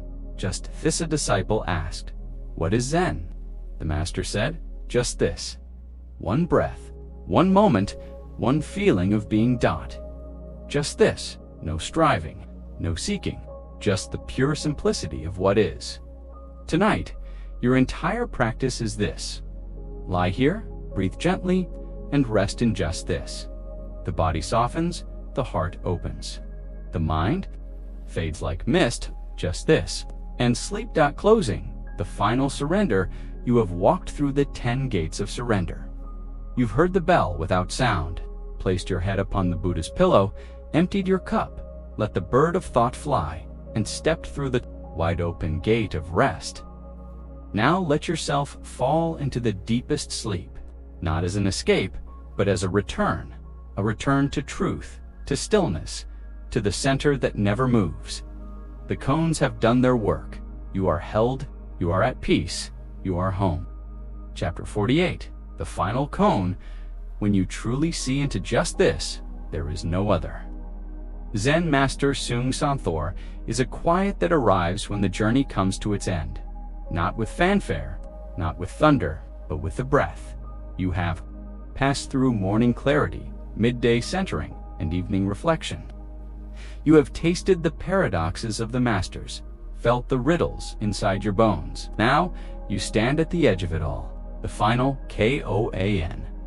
And it is neither grand nor complex. It is not a puzzle to solve, nor a gate to unlock. It is this, just this, the wind brushing your skin, the silence between thoughts, the breath rising and falling in the belly, the rustle of curtains, the ache in your shoulder, the crow cawing. In the dusk, the blink of your eyes, the stillness watching. The last koan is not about effort. It is about seeing, fully, openly, without commentary or resistance. It does not ask you to climb mountains. It asks you to stop searching for them. The student's silence there is a story of a young monk named Yori, who, after years of study, finally approached his master. Master, he said, I have studied all 47 koans. I have meditated, questioned, failed, struggled, and awakened. Now I ask you for the final teaching. The old master poured tea into the young man's cup. He poured and poured until the tea overflowed, spilling across the table. Master, stop. The cup is full. The master smiled. Exactly. The mind is full. There is no more to be given. Look not for the final koan outside yourself. See this moment, this overflowing as it is. The student blinked. And for the first time, he understood. The koan of just this. What is this final koan? It cannot be spoken directly, but we will attempt to breathe around it. It is not a question with an answer. It is a mirror with no reflection. It is the moon seen through water, clear, whole, untouchable. Just this. Sit still and notice how the mind attempts to grasp it. Just what is this enlightenment? Am I supposed to feel something? But each question is a ripple disturbing the pond. Can you rest in the not knowing? Can you stop demanding answers? Can you allow what is to be, what is? The monk's awakening once, a monk asked his master, what is the final truth? The master looked up from sweeping leaves and said, did you hear the bird? The monk paused. A distant songbird was chirping in the canopy. Yes, said the monk. I heard it. The master nodded. Then you already know. And the monk wept with gratitude. The medicine of this moment, this final koan, is not meant to be solved. It is medicine for the overactive mind. It is balm for the spirit that seeks too much in the chase for answers. We exhaust ourselves. In the grasping for meaning, we miss the sunrise. The final koan offers a space, a still, wide space where nothing needs to happen, where there is no you trying to be better, no concept of improvement, no spiritual ladder to climb, only this, the sound of your breath, the pause after the next exhale, the soft presence of awareness, noticing, not controlling, just this. The Zen Mirror-Zen is not about becoming something. It is about remembering what has always been here. A mirror does not hold the image. It reflects it clearly, then lets it go. Likewise, the awakened mind sees all, clings to nothing, and leaves no trace. Can you be like the mirror? Let thoughts arise and dissolve. Let emotions move and pass. Let memories surface and vanish, all without resistance. Just this, let go of the Koans, no release. Even the Koans, let go of every parable, every story. Let go of Buddha, of enlightenment, of self and other. Let go of the searcher. Only what is. The master's final words, it is said that the last words of many Zen masters were not poetic revelations, but ordinary gestures. One master raised his hand. Another smiled and rolled over to face the wall. One simply said, "Enough." These gestures were not meant to impress. They were acts of complete presence. The final koan is not found in books or quotes. It is lived. Every step, every breath, every blink. Practice. Sitting with the final koan this practice tonight, sit in stillness. No goal, no fixing. Just sit, let your thoughts come and go as wind through an open window. Let feelings rise like waves on the ocean. Do not hold them, do not name them. Simply return to just this, not the concept of it, the actuality, the fan spinning, the chest rising, the faint sounds of the street. Just this is not boring. It is infinite. It is not passive. It is full of life. It is you before you named yourself. Final reflection Zen does not give you something new. It removes the extra. You were never missing. You were simply distracted. This final koan is not an ending. It is a return. To simplicity, to presence, to freedom without striving, to a quiet that cannot be broken, to a love that needs no story, to a now that stretches without edges, a blessing for the final koan. May you rest in what is already whole. May your seeking melt into silence. May your eyes soften, your breath deepen, your mind uncoil. May you walk with the lightness of a leaf. May you weep for joy at the ordinary. May you look at the moon and feel at home. May you wake in the night and feel no lack. May just this become enough forever and always. In the stillness of ancient monasteries, where the wind carried the scent of incense and pine, and the bell echoed across misty mountains, Zen masters whispered riddles to their students, not to confuse them, but to awaken them. These riddles, known as koans, are not puzzles to be solved with logic, but doorways to sudden insight. They bypass the chattering mind and open the heart to silence, to peace, and to truth.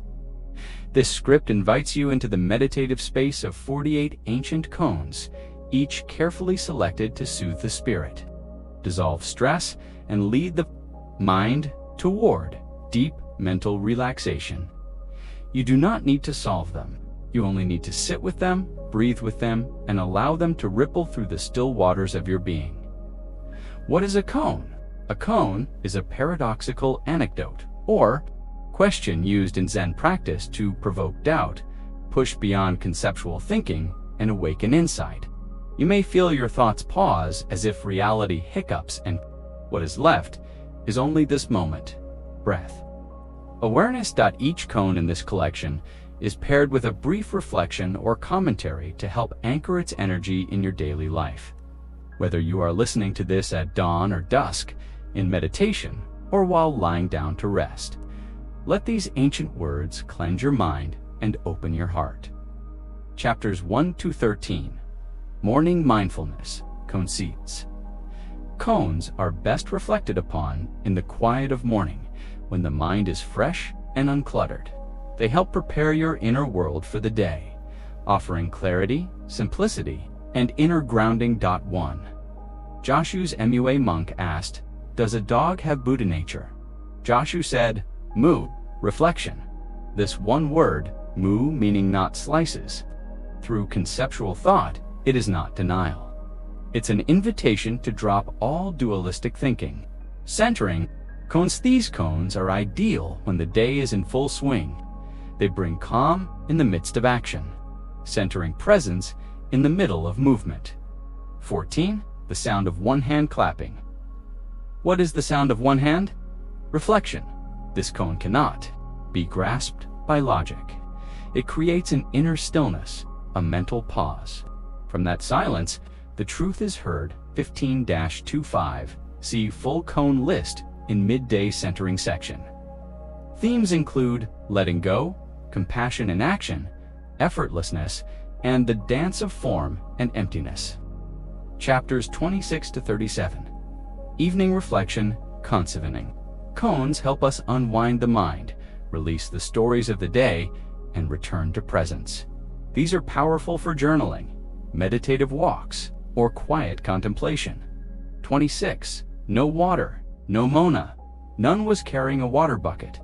The bottom broke. No water, no moon, she said. Reflection.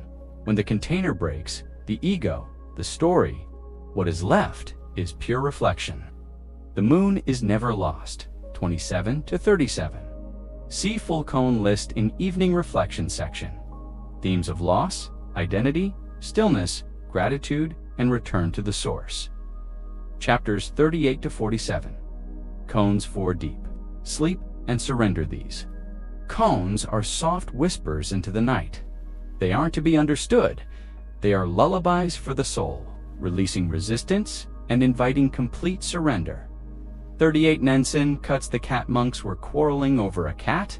Nensen said, "If you can say a word of truth, I won't." Killeth, no one spoke. He cut the cat. Reflection. Truth cannot wait. This koan shocks the mind awake. What is your truth now, without delay? Chapter 48. The final koan. Just this 48. Just this, a monk asked, "What is Buddha?" The master replied, 3 pounds of flax. Reflection. No abstraction, no lofty words. Just this. Whatever is in front of you, chop wood, carry water, wash bowl, is the path. This final koan brings the journey full circle. In the beginning, we search for enlightenment. In the end, we realize it was always here, hidden in plain sight. How to use this koan collection for mental relaxation daily koan practice. Read 1 koan each morning or night. Reflect without trying to solve it. Let the mystery sit in you. Breathe with it. Inhale the question. Exhale any attempt to answer. Journal gently. Let your thoughts flow without analysis. Insights may arise days later. Rest in not knowing. This is the heart of Zen. In not knowing, peace arises. Closing blessing. May these koans be a lantern for your inner night. May they dissolve the noise and lead you back to the stillness that has always been here, soft, infinite, and untouched. By the world, may your mind grow quiet. May your breath slow. May you know the deep, wordless peace that no thought can hold. Just this. Awaken with presence. Begin with clarity. There is a quiet power in the morning. The dew rests gently on grass, not yet disturbed. The breath moves like a prayer, soft and invisible. And the mind, if attended to, can meet the world not with worry, but with wonder. That Zen masters knew this. And so the morning became not merely a time of action, but a sacred threshold. The moment to practice not doing, and instead simply being. These 13 koans are the call of the morning bell. They are not riddles to be solved, but mirrors in which the mind sees its own reflection and learns to bow. Let us begin. Chapter 1. Joshu's dog Moo. Does a dog have Buddha nature? A monk asked Master Joshu, "Does a dog have Buddha nature?" Joshu answered, "Moo." Reflection. This simple moo, meaning no or not, shakes the mind out of habitual logic. It says, go deeper than the question. What are you really asking when you search for enlightenment? Moo is the breath that clears illusion before the first sip of tea. Chapter 2. A cup of tea? Go wash your bowl. After a monk finishes eating, he asks Jiaozhou for instruction. Jiaozhou says, "Have you finished your rice?" "Yes," says the monk. "Then go wash your bowl," replies Jiaozhou. Reflection. Mindfulness is not elsewhere. It's in the bowl, the soap, the act. Clean it, and in doing so, cleanse the mind. Start your day by honoring the smallest task completely. Chapter 3. Sound of one hand. What is the sound of one hand clapping? a classic koan that breaks expectation. It invites us to hear what cannot be heard, to listen to silence itself. Reflection. This morning, listen. Not to noise, but to the space between. That is where peace lives. Chapter 4. By it, a monk claims to be beyond karma and is reborn as a fox. Only when he admits the truth that even enlightened beings abide by cause and effect is he freed. Reflection. Morning is the perfect time to acknowledge responsibility. Your thoughts, your reactions, your actions all ripple. Live today with awareness of the web you're weaving. Chapter 5. Obedience without attachment. When cold, shiver. When hungry, eat. A monk asked. How do I transcend suffering? The master replied, when it is cold, shiver. When it is hot, sweat. Reflection. Mindfulness means not resisting what is. The morning breeze may be sharp, but feel it. Feel everything fully, without escape, without extra. Chapter 6. Alone and poor, you already have it. Caesar cried, I am alone and poor. Help me, the master replied, Caesar. Yes, you have already drunk 3 cups of tea. Go wash your bowl. Reflection. You are not lacking. This morning, don't seek. Instead, look, you already carry what you long for. Chapter 7. Everyday mind is the way. Do not pursue it. Do not evade it. Joshua asked Nansen, what is the way? Nansen said, everyday mind is the way. But should I direct myself toward it? If you try to direct yourself, you move away from it. Reflection. Let morning mind be simple. Don't grasp, don't escape. Brush your teeth, drink water, feel the floor beneath your feet. All of this is the way. Chapter 8. Gosso's 3 barriers. Who are you before your parents were born? Gosso asks, what is your original face? How do you hear the teaching? In silence, how do you return to the source? Reflection. Do not answer with words, answer with presence. In the morning light, return to the source, your breath, your being. Chapter 9. The gates of paradise open or closed, who decides? Samurai asked Hakuin, what is heaven? What is hell? Hakuin insulted him. The warrior drew his sword in anger. Now, said Hakuin, you are opening the gate to hell. The samurai paused. Now, said Hakuin, you are opening the gate to heaven. Reflection. Your response creates your world. This morning, choose presence over reactivity. That is the gate to peace. Chapter 10. Shuzen's bamboo stick. If you speak, I will hit you. If you don't speak, I will hit you. Shuzen raised his stick and declared, if you speak, I'll hit you. If you're silent, I'll hit you. What do? Reflection. Zen is not about clever answers. It is the art of being completely. This morning, set down your need to explain. Just breathe. Chapter 11. The flag is moving. Is it the wind or the mind? Two monks argue about whether it is the wind or the flag that moves. The master says, neither. It is your mind that moves. Reflection. The outside world is neutral. It is your mind that makes it stormy or still. Train it, not the wind. Chapter 12. Kicking the water bottle. What is Buddha? A monk asked, what is Buddha? The master kicked over a water bottle. Reflection. Enlightenment is not found in thoughts. It is action without self, spontaneous, free, alive. This morning, practice with your body. Let doing be sacred. Chapter 13. Nansen cuts the cat. Who can save this cat? Two groups of monks were fighting over a cat. Nansen lifted the cat and said, if anyone can say a true word, I will spare it. No one spoke. Nansen cut the cat. Joshu heard and said nothing. He simply put his sandals on his head and walked away. Nansen said, if you had been there, the cat would have been saved. Reflection. Zen speaks not in words, but in direct action. The true word is not spoken, it is lived. This morning, live beyond division, beyond opinion. Thought for the morning. Let the morning be your mirror. Do not rush to fix yourself, witness. Do not chase clarity, breathe. In each koan, you are being invited back to the source, back to the sacred silence that wakes before the world does. The sun is rising, so is your awareness. Chapters 14 to 25. Koans for midday centering.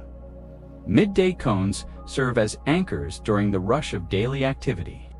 When life becomes fragmented or stressful, they bring you back to center into clarity, into stillness, into the present moment. Koan 14. The moon cannot be stolen. Zen master lived the simplest kind of life in a little hut at the foot of a mountain. One evening, a thief visited, only to discover there was nothing to steal. The master returned and said, "You have come a long way to visit me, and you should not return empty-handed. Please take my clothes as a gift." The thief, bewildered, left. The master sat naked, watching the moon, and said, "Poor fellow, I wish I could give him this beautiful moon." Reflection. Midday brings the illusion of possession and ambition. Let this koan remind you that the most valuable treasures cannot be undonely appreciated. Return to your breath. See the moon, koan 15. The sound of one hand, the master said, you can hear the sound of two hands clapping. Now show me the sound of one hand. Reflection. What cannot be grasped by logic must be approached with stillness. This midday koan invites you into the silence beneath thought. The sound of one hand is not an answer, but a presence. Koan 16. No water, no moon kayuno. A nun carried water in an old bucket bound with bamboo. One night, the bucket broke, and the reflection of the moon vanished. At that moment, she was enlightened. She wrote, "No water, no moon." Reflection. When the container of ego breaks, we see that there was no separation between moon and self. When your schedule is full, ask what happens if the container drops. Koan 17. The cup overfloweth. A scholar visited a Zen master, speaking endlessly about his own knowledge. The master poured tea into the scholar's cup hand, kept pouring until it spilled. The scholar protested. "The cup is full," the master said. "Like this cup, you are full of your own opinions. How can I show you Zen unless you first empty your cup?" Reflection. Midday brings pride, certainty, rush. Let go. Empty yourself. Receive. Koan 18. Every day is a good day, and man said. Sun-faced Buddha, moon-faced Buddha, whether sick or awake or weary, Zen sees beauty in all states. Later, he said again, every day is a good day. Reflection. Midday often tempts us to label, judge, compare. This koan reminds us that presence, not circumstance, determines peace. Koan 19. Seo and her soul are separated. Dayman falls in love with Seo. After a long journey, he brings her home, but when they return, her father says she never left. Another. Seijo is still home, and eventually, both Seijos merge into one. Reflection. Duality is illusion. Midday splits, us, worker and dreamer, body and soul. Let this koan guide you back into wholeness. Koan 20. Dried dung. What is Buddha? A monk asked. Joshu replied, a dried turd. Reflection.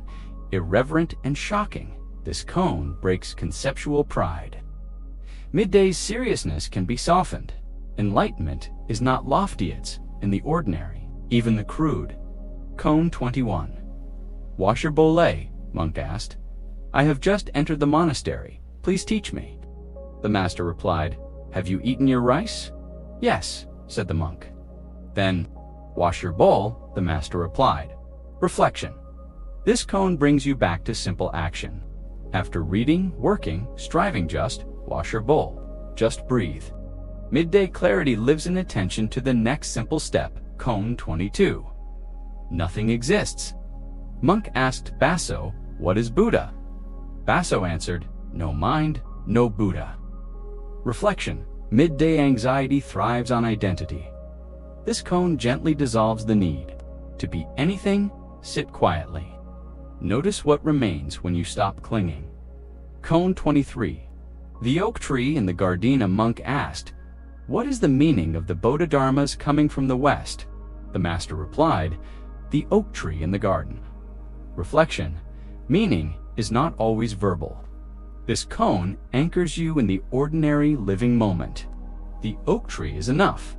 Koan 24. When the wind blows to monks argued about a flag. One said, "The flag is moving." The other said, "No, the wind is moving." The master said, "Mind is moving." Reflection. Midday debates and conflict can arise. This koan reminds us, it's not the wind or the flag, it's the mind that interprets. Still the mind. Koan 25. Original face. What is your original face before your parents were born? Reflection before name, job, story. Who are you? This midday koan is an invitation to drop the mask and dwell in still awareness. Chapters 26 to 37. Evening reflection. Consties, koans guide the mind toward letting go, loosening the grip of identity, and entering the spacious quiet of evening. As twilight falls, the boundary between the self and the world softens, and these stories help us witness the dance of impermanence and mystery. Koan 26. The sound of one hand, you know the sound of two hands clapping. What is the sound of one hand? This classic koan isn't about logic, it's about perception beyond duality. It invites you to feel presence without mental commentary, to be aware of soundlessness, silence, and what lies beyond form. Koan 27. The oak tree and the Gardena monk asked, "What is Buddha?" Master Joshu said, "The oak tree in the garden." This response cuts through abstraction. Enlightenment isn't far away, it's right here. In the raw presence of nature and ordinary life, the oak tree is a living Buddha. Koan 28. The man. Rolling in the Muda monk said to Master Dogo, "Why did the Buddha come to the world?" Dogo replied, "To roll in the mud." The spiritual path doesn't escape the world and embraces it. The mud is life, emotion, birth, and death. The Buddha came not to transcend life, but to illuminate it from within. Koan 29. Not mowing. Is most intimate when someone asked Master Phaon, "Where are you going?" He replied, "I don't know." Not knowing isn't ignorance, it's openness. In deep reflection, knowing falls away. What remains is intimacy with the unfolding present, uncluttered by the mind's need to grasp. Koan 30, washing the Bole monk, asked Master Joshu for instruction. The master said, "Have you eaten your rice?" The monk said, "Yes." Joshu said, "Then wash your bowl." This koan invites mindful simplicity. Enlightenment is in the act of washing a bowl fully, attentively, without reaching for anything else. Koan 31. The empty cup I learned. Man came to Nanin to inquire about Zen, served tea, but continued pouring until the cup overflowed. "Why do you keep pouring?" the man asked. "Like this cup," Nen replied, "you are full of your own opinions. To learn deeply, we must empty ourselves. Evening is a natural time to reflect on what we carry and gently release it." Koan 32. The moon cannot be stolen. A thief came to Ryokan's hut and found nothing to steal. Ryokan said, "You came a long way to visit me, and you found nothing. But the moonlight is beautiful, take it with you." Peace doesn't rely on possessions. What can never be stolen is the beauty of the present. Even in emptiness, there is fullness. Koan 33. No water, no Muna. None named Kayuno practiced for years. One night her bucket broke, and as the moon's reflection vanished in the spilled water, she awakened. No water, no moon. When form disappears, the illusion of separation dissolves. There's nothing to hold, nothing to lose, only vast stillness. Koan 34. The wild fox Bizong gave a talk, and an old man revealed he had lived 500 lifetimes as a fox because he answered a question wrongly. Does an enlightened person fall into cause and effect? The answer, he does not ignore cause and effect. Wisdom doesn't escape karma, it flows with it, without resistance. Koan 35. Everyday life is the way. A monk asked, "What is the way?" Master Joshu replied, "Your everyday mind is the way. Stop seeking elsewhere. Whatever you are doing, walking, cooking, sitting, is the path itself. Awareness turns the ordinary into the sacred." Koan 36. The Buddha's flower sermon. The Buddha held up a flower. Only Mahakasyapa smiled. The Buddha said, "I have the true teaching, and I give it to Mahakasyapa." Words fail. Real understanding happens in silence, in direct experience. Reflection opens us to such silent awakenings. Koan 37. Stop the mind. That Sikh student asked, "How do I enter Zen?" The master replied, "Do you hear that stream? Yes, enter from there." We seek complex teachings, but the stream is always flowing. From wherever you are, listen deeply. Let the seeking mind rest. Chapters 38 to 47. Koans for deep sleep and surrender in the silence of the night. As the world grows still, Zen practice invites us to surrender into the mystery. These koans, chosen for the end of day, are not meant to be solved by the mind, but to lull the body into spaciousness and invite consciousness to gently rest in the unknown. Koan 38. Nansen cuts the cat. If any of you can say a word of Zen, you can save the cat. In this vivid koan, Nansen threatens to kill a cat unless someone can speak the truth of Zen. No one replies. Later, his student Joshu hears of the incident and simply puts on his sandals and walks away. Nansen says, "If you had been there, the cat would have been saved." Letting go of explanation. Rest in gestures beyond intellect. Koan 39. Seiyo and her solar-separated day woman named Seiyo dreams of going on a journey. When she awakens, her soul has gone while her body remains. Eventually, the soul returns, which was the real Seiyo. Surrender to mystery. You are more than you appear. Koan 40. No water, no Mona. None seeking enlightenment breaks her beloved water jug. In that moment, she is awakened. Release the container. The letting go becomes the seeing. Koan 41. Joshu Zen Joshu is asked, "What is Zen?" He replies, "The oak tree in the garden." Sink into simplicity. Reality is not hidden, it is just this. Koan 42. The sound of one hand. A student asks, "What is the sound of one hand clapping beyond form?" Rest in paradox. Let go of grasping for answers. Koan 43. The temple. Bell stops after. The temple bell ceases. The sound still echoes in the heart. Let the silence ring. What remains when everything stops? Koan 44. A Buddha before history. The master asks, "If you meet a Buddha from before the Buddhas were born, what will you say?" Timelessness in deep rest. The mind forgets history and awakens presence. Koan 45. The empty bowl. Monk brings an empty bowl to the master. The master tips it over. Emptying yourself. Sleep begins with letting go of self-content. Koan 46. Layman Pang's deep sleep. Layman Pang slept deeply with no concern for gain or loss, success or failure. Total surrender. Release striving. Let yourself dissolve. Koan 47. Wash your bowl. The student asks for teaching. The master says, "Did you finish your rice?" "Yes." "Then wash your bowl." Peace in the ordinary. Deep rest is found in the simplest acts. Dear listener, to a timeless journey into the heart of stillness and the mind's mysterious awakening. In the sacred silence between thoughts, in the ungraspable space between one breath and the next, lies the doorway to inner peace. And it is through this threshold that Zen Kansto's paradoxical, poetic riddles of the awakened mind gently guide us. What is a Zen koan? Koans are not puzzles to be solved, but gateways to be entered.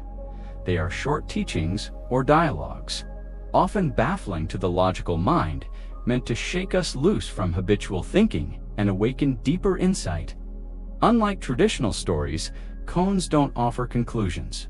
They offer openings, Zen masters across centuries used koans not to explain enlightenment, but to bring students into direct experience of the moment. A single koan, quietly contemplated, can dislodge years of tension. It can turn a restless night into peaceful rest. It can guide you out of overthinking and into stillness. This series, Ancient Buddhist Teachings, Zen Koans for Deep Mental Relaxation and Stress Relief, is arranged in 5 parts. Chapters 1 to 13. Morning mindfulness koans start the day with lightness, clarity, and presence. Chapters 14 to 25. Midday centering koans realign your awareness amidst daily chaos. Chapters 26 to 37. Evening reflection koans let go, reflect, and soften into calm. Chapters 38 to 47. Deep sleep and surrender koans dissolve into mystery and sleep. Chapter 48. The final koan, just this, the great return. To simplicity, each section contains carefully chosen koans, simplified for clarity and paired with brief reflections, not to explain, but to gently point your awareness inwards. Whether you are here to reduce stress, cultivate mindfulness, or enter the vast open sky of Zen's ancient teachings will be your companions. You may listen during meditation, before sleep, or even as a background to quiet tasks. Let them ripple through your heart as you explore these koans. Don't force understanding. Let the words wash over you. Sit with the not knowing. Breathe. Watch how your body responds. Let silence teach you. A koan is not a riddle. It is not meant to be solved. A crack in the walls of logic through which the light of insight slips in. Koans are strange, paradoxical sometimes, even humorous sayings or stories passed down through generations of Zen masters. They do not seek answers. In fact, it's the point. Allow your thinking mind to rest. Let the koans enter like gentle waves, washing over the mind, softening its edges. Let them lead you into the deep, still pool beneath the surface of thought, into silence, into peace, into the place where stress dissolves and only awareness remains. Setting the space, breathing meditation before we begin. Take a moment to breathe. Inhale slowly. Feel your chest rise like the sun over distant mountains. Exhale softly. Let the weight of the day melt into the earth below you. Feel your body as a temple. Feel your breath as a prayer. Feel this moment as your home. You do not need to chase stillness. You are already here. Let us now open the gateway to relaxation, one koan at a time. Dear one, you have wandered through riddles with no answers, yet somehow you feel lighter. You have listened not with your mind, but with your spirit. And in that listening, something deeper has awakened. You have tasted emptiness, and it has filled you with peace. Let these koans stay with you not as thoughts, but as quiet companions. Let them dissolve the walls around your heart. Let them guide you inward, toward silence, toward truth, toward sleep. Breathe now, slowly, softly. Let your body fall into stillness. Like a leaf floating to water, let go. You are home. You are safe. You are whole. The origins of koans in the misty mountains of China. During the Tang dynasty more than 1,000 years ago, Buddhist monks gathered in humble monasteries. They meditated, chanted, tended gardens, and sat in stillness. But their training wasn't just about rituals. It was about direct experience, direct awareness. Zen, or Chan, as it was originally called in Chinese, was a school of Buddhism that emphasized seeing into your true nature. It wasn't about memorizing scriptures or chasing philosophical answers. It was about presence, radical presence here and now. In this environment, Zen masters developed these stories became what we now call koans. The word koan comes from the Chinese term gonggun, which means public case, like a legal precedent, something to be reflected on deeply, not just read. The function of a koan, a door, not a puzzle contrary to common belief. Koans aren't meant to be solved like brain teasers. They're not intellectual riddles. In fact, Trying to solve a koan with logic only leads to more confusion. That is precisely the point. The koan is designed to take you beyond the thinking mind, to frustrate the ego, to exhaust the habit of analyzing, until finally you surrender, and in that surrender, something beautiful happens. Stillness, clarity, spacious. It's not about getting an answer. It's about dissolving the one who asks the question. This is why Zen monks could spend years meditating on a single koan, returning to it again and again, each return peeling away a new layer of illusion. Mental relaxation through paradox. You may wonder, what does this have to do with stress relief or relaxation? Everything. The modern mind is constantly seeking control. Control over outcomes, control over time, control over thought. But life, as we know, rarely cooperates with our plans. This dissonance creates tension, anxiety, even suffering. Zen koans interrupt that cycle. They are gentle reminders that not everything needs to be resolved. Not everything needs to be known. Koans teach us to rest in not knowing, to be okay with silence, to find peace in uncertainty. And that, my friend, is where deep relaxation is born. Not from solving everything, but from letting go of the need to dot. How Zen koans shift brain activity. Modern neuroscience has begun to observe what ancient monks knew through experience, that Zen meditation and koan contemplation alter the way the brain functions. Studies using fMRI scans have shown that when practitioners engage with a koan, their brains shift out of default narrative mode, the constant inner chatter, and move into networks associated with insight, spatial awareness, and emotional regulation.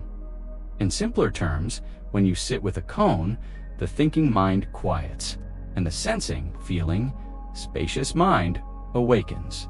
Your breath deepens, your body relaxes, your grip on stress softens. It's not hypnosis, it's not magic.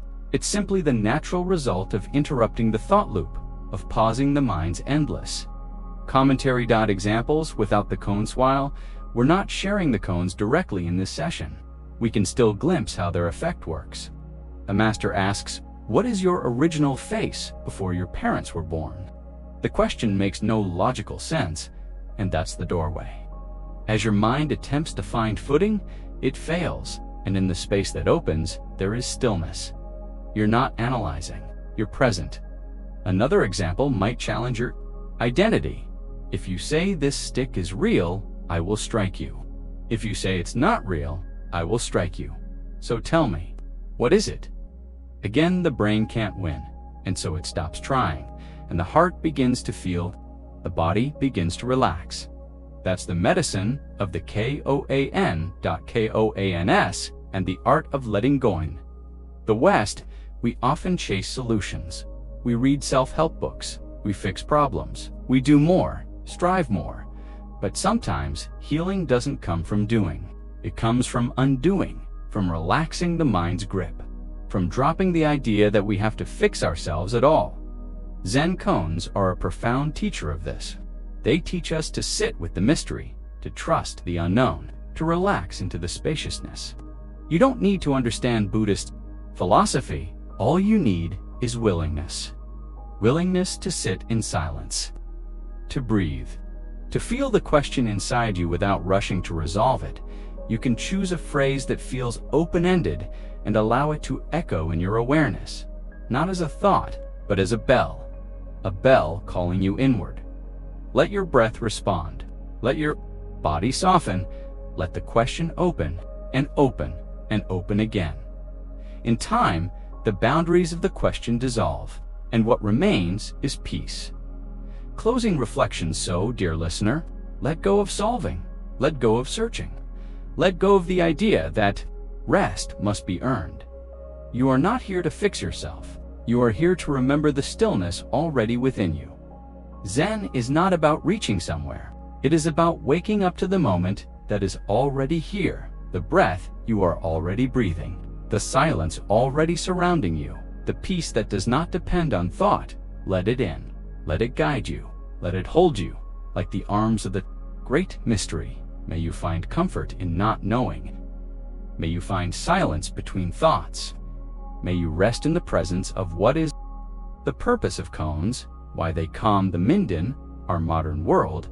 Mental tension often arises from the need to understand, explain, control, or predict. Our thoughts race from one concern to another, constantly seeking clarity and certainty. But Zen shows us another way, that peace arises not from solving the world, but from surrendering to it, not from conquering thought, but from witnessing it without attachment. Koans bring you into this space of deep witnessing. They confuse the intellect just enough to allow pure presence to shine through, and in that space, without striving, without conclusion, you may notice something profound. The stillness you've been seeking is already here. Ancient roots, Zen Buddhism, and the nature of mind. The word Zen comes from the Sanskrit dhyana, meaning meditative absorption.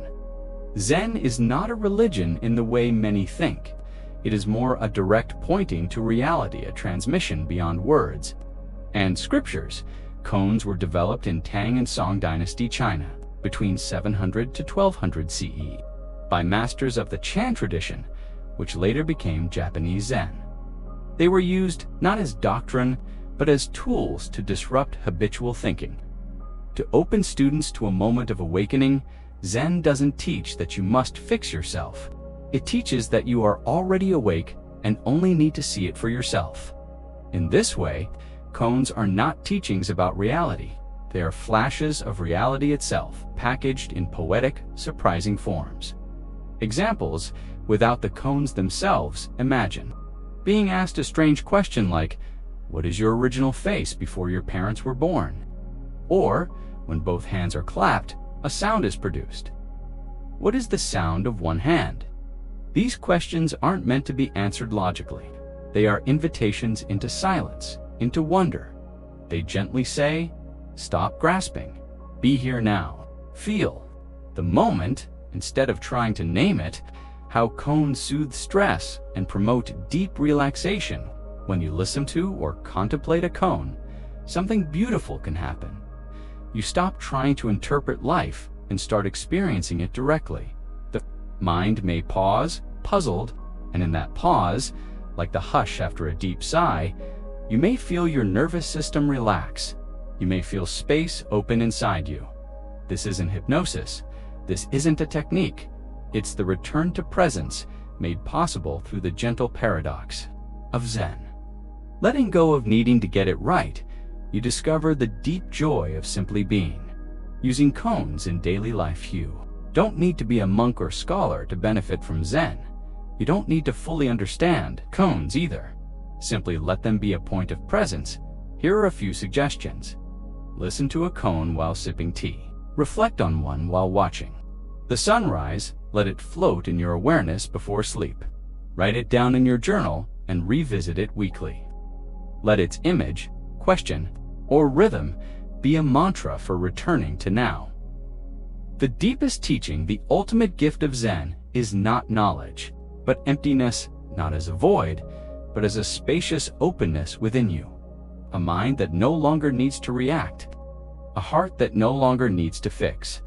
A body that knows it is safe to rest. In this way, Zen isn't just philosophy. It is a path to healing. It is a medicine for overthinking. It is a gentle homecoming to the present moment. Closing so now, dear friend, you don't need to remember anything. You don't need to solve anything. You are already where you need to be. You are already enough. Let the teachings rest quietly in your mind, like fallen petals on still water. Let this moment cradle you. Let the breath move through you. Let the mystery remain. This is the way of Zen. This is the way of peace. Just this. Just now, just you. Koans as spiritual pressure cookers in classical Zen training. Koans were not simply riddles to ponder, but tools of transformation under the close guidance of a Zen master. The student would often sit with a single koan for weeks, months, or even years, reporting regularly to the teacher. The process created inner friction, a kind of spiritual tension where the logical mind hit a wall again and again. This intense, unresolved tension eventually breaks down the habitual ego structures, and in the silence that follows, a sudden insight or awakening called kenshome arise. So paradoxically, mental relaxation isn't always about being calm at first. Sometimes the koan stirs something within, ... And only after wrestling with it, a deep, effortless peace is born. This is why koans are considered a path of direct experience rather than philosophy. They're like seeds that ripen in silence. Koans disrupt language to set you free. Language is a double-edged sword. It allows us to share, understand, and categorize, but it can also trap us in labels, expectations, and dualistic thinking. Koans were designed to fracture the structure of language itself. Many use contradictory or nonsensical phrases on purpose. A monk shouts "moo." Instead of answering a yes-no question, a master points to a tree and says, "That's your answer." These are linguistic shortcuts to freedom. By breaking the spell of verbal understanding, the koan frees you from the need to constantly interpret the world, and what remains? A clear sky, a quiet awareness, a consciousness no longer confined by concepts. The koan as mirror, not a puzzle in modern life. We often approach spiritual practice with the same mindset we use to solve work problems: sandalize, break down, conquer. But a koan is not a puzzle to solve. It's a mirror held up to your awareness. When you sit with a koan, what you see reflected is your own resistance, assumptions, fears, or longing. One Zen master said, "The koan doesn't change. You do." Each time you return to the same koan, it feels different because you are different. You're meeting yourself again and again, until the veil drops and you realize you were never apart from reality. This recognition can lead to a peace so vast it no longer depends on circumstances. Not all koans are questions contrary to popular belief. Not all koans are mysterious questions. Some are short stories about a teacher and student interaction, one-word responses, seemingly absurd actions like shouting, slamming a door, or raising a finger. Spontaneous utterances that defy conventional grammar or logic. What ties them together is not structure, but intention to disrupt ordinary thinking and open space for direct, wordless knowing. This teaches us something beautiful. Wisdom doesn't always come through explanation. Sometimes it arrives in a single gesture. How the brain responds to koan. Science meets Zen. Recent neuroscience studies have shown fascinating findings when people meditate on koans. Certain areas of the brain involved in logical reasoning temporarily quiet down. At the same time, areas linked to insight, intuition, and creativity light up. This shift in brain activity mimics what's observed during moments of flow, deep rest, and spontaneous insight. So even from a scientific lens, koans help move the mind out of problem-solving mode and into open, receptive awareness, which is crucial for deep mental relaxation. Koans as a gateway to non-volatilizing. Koans are steeped in non-volatilizing philosophy, which teaches that the apparent opposites, right, wrong, good, bad, self, other are illusory. Divisions dot the mind constantly, tries to divide experience. This is me. That is the problem. This is the answer. But the deeper teaching is that everything arises from the same source, and you are not separate from what you see, hear, or feel. Koans return you to this insight, not through belief, but through direct confrontation with your own awareness. Once you glimpse this unity, however, briefly stress begins to dissolve. Not because it was solved, but because you no longer see it as separate from you. Zen koans before sleep. Using koans at bedtime can be deeply healing. Try this. Choose a simple phrase, for example, "Who is hearing this sound?" Lie down with eyes closed. Whisper the phrase inwardly with no effort to answer. Let the question dissolve into stillness. Just observe the arising thoughts without clinging. Slowly, your brain lets go of the need to do and enters a state of receptive rest. This approach is especially useful for overactive thinkers, people who feel anxious before sleep, those who want to train their minds to rest without suppression in time. The practice becomes a nightly return to presence. In summaries, koans are not puzzles, they are invitations. Invitations to stop interpreting and start experiencing. Invitations to leave the highway of thought and take a walk in the garden of being. Invitations to look within and see. There is nothing missing. When practiced gently, without force, koans become companions on the path to ease, healing, and liberation. You don't need to be a Zen master. You only need to be present, to listen, to feel, to rest. Dear one, as we come to the end of this gentle journey through ancient Zen wisdom, allow yourself to rest, not in more thoughts, but in the spaces between them. The old masters never gave us answers. They gave us doors and invited us to walk through barefoot and curious into the mystery. Each koan, whether spoken aloud or whispered silently in the dark, is not a problem to be solved, but a mirror held up to your original nature, not the stressed one, not the busy one, not even the one seeking peace, but the one who is always here, quiet, aware, and utterly at home in the present moment. You don't need to try. You don't need to fix anything. Just let go of the grip and let yourself fall into the simplicity of being. Let the mind soften. Let the breath guide you. Let the old questions dissolve like mist at sunrise.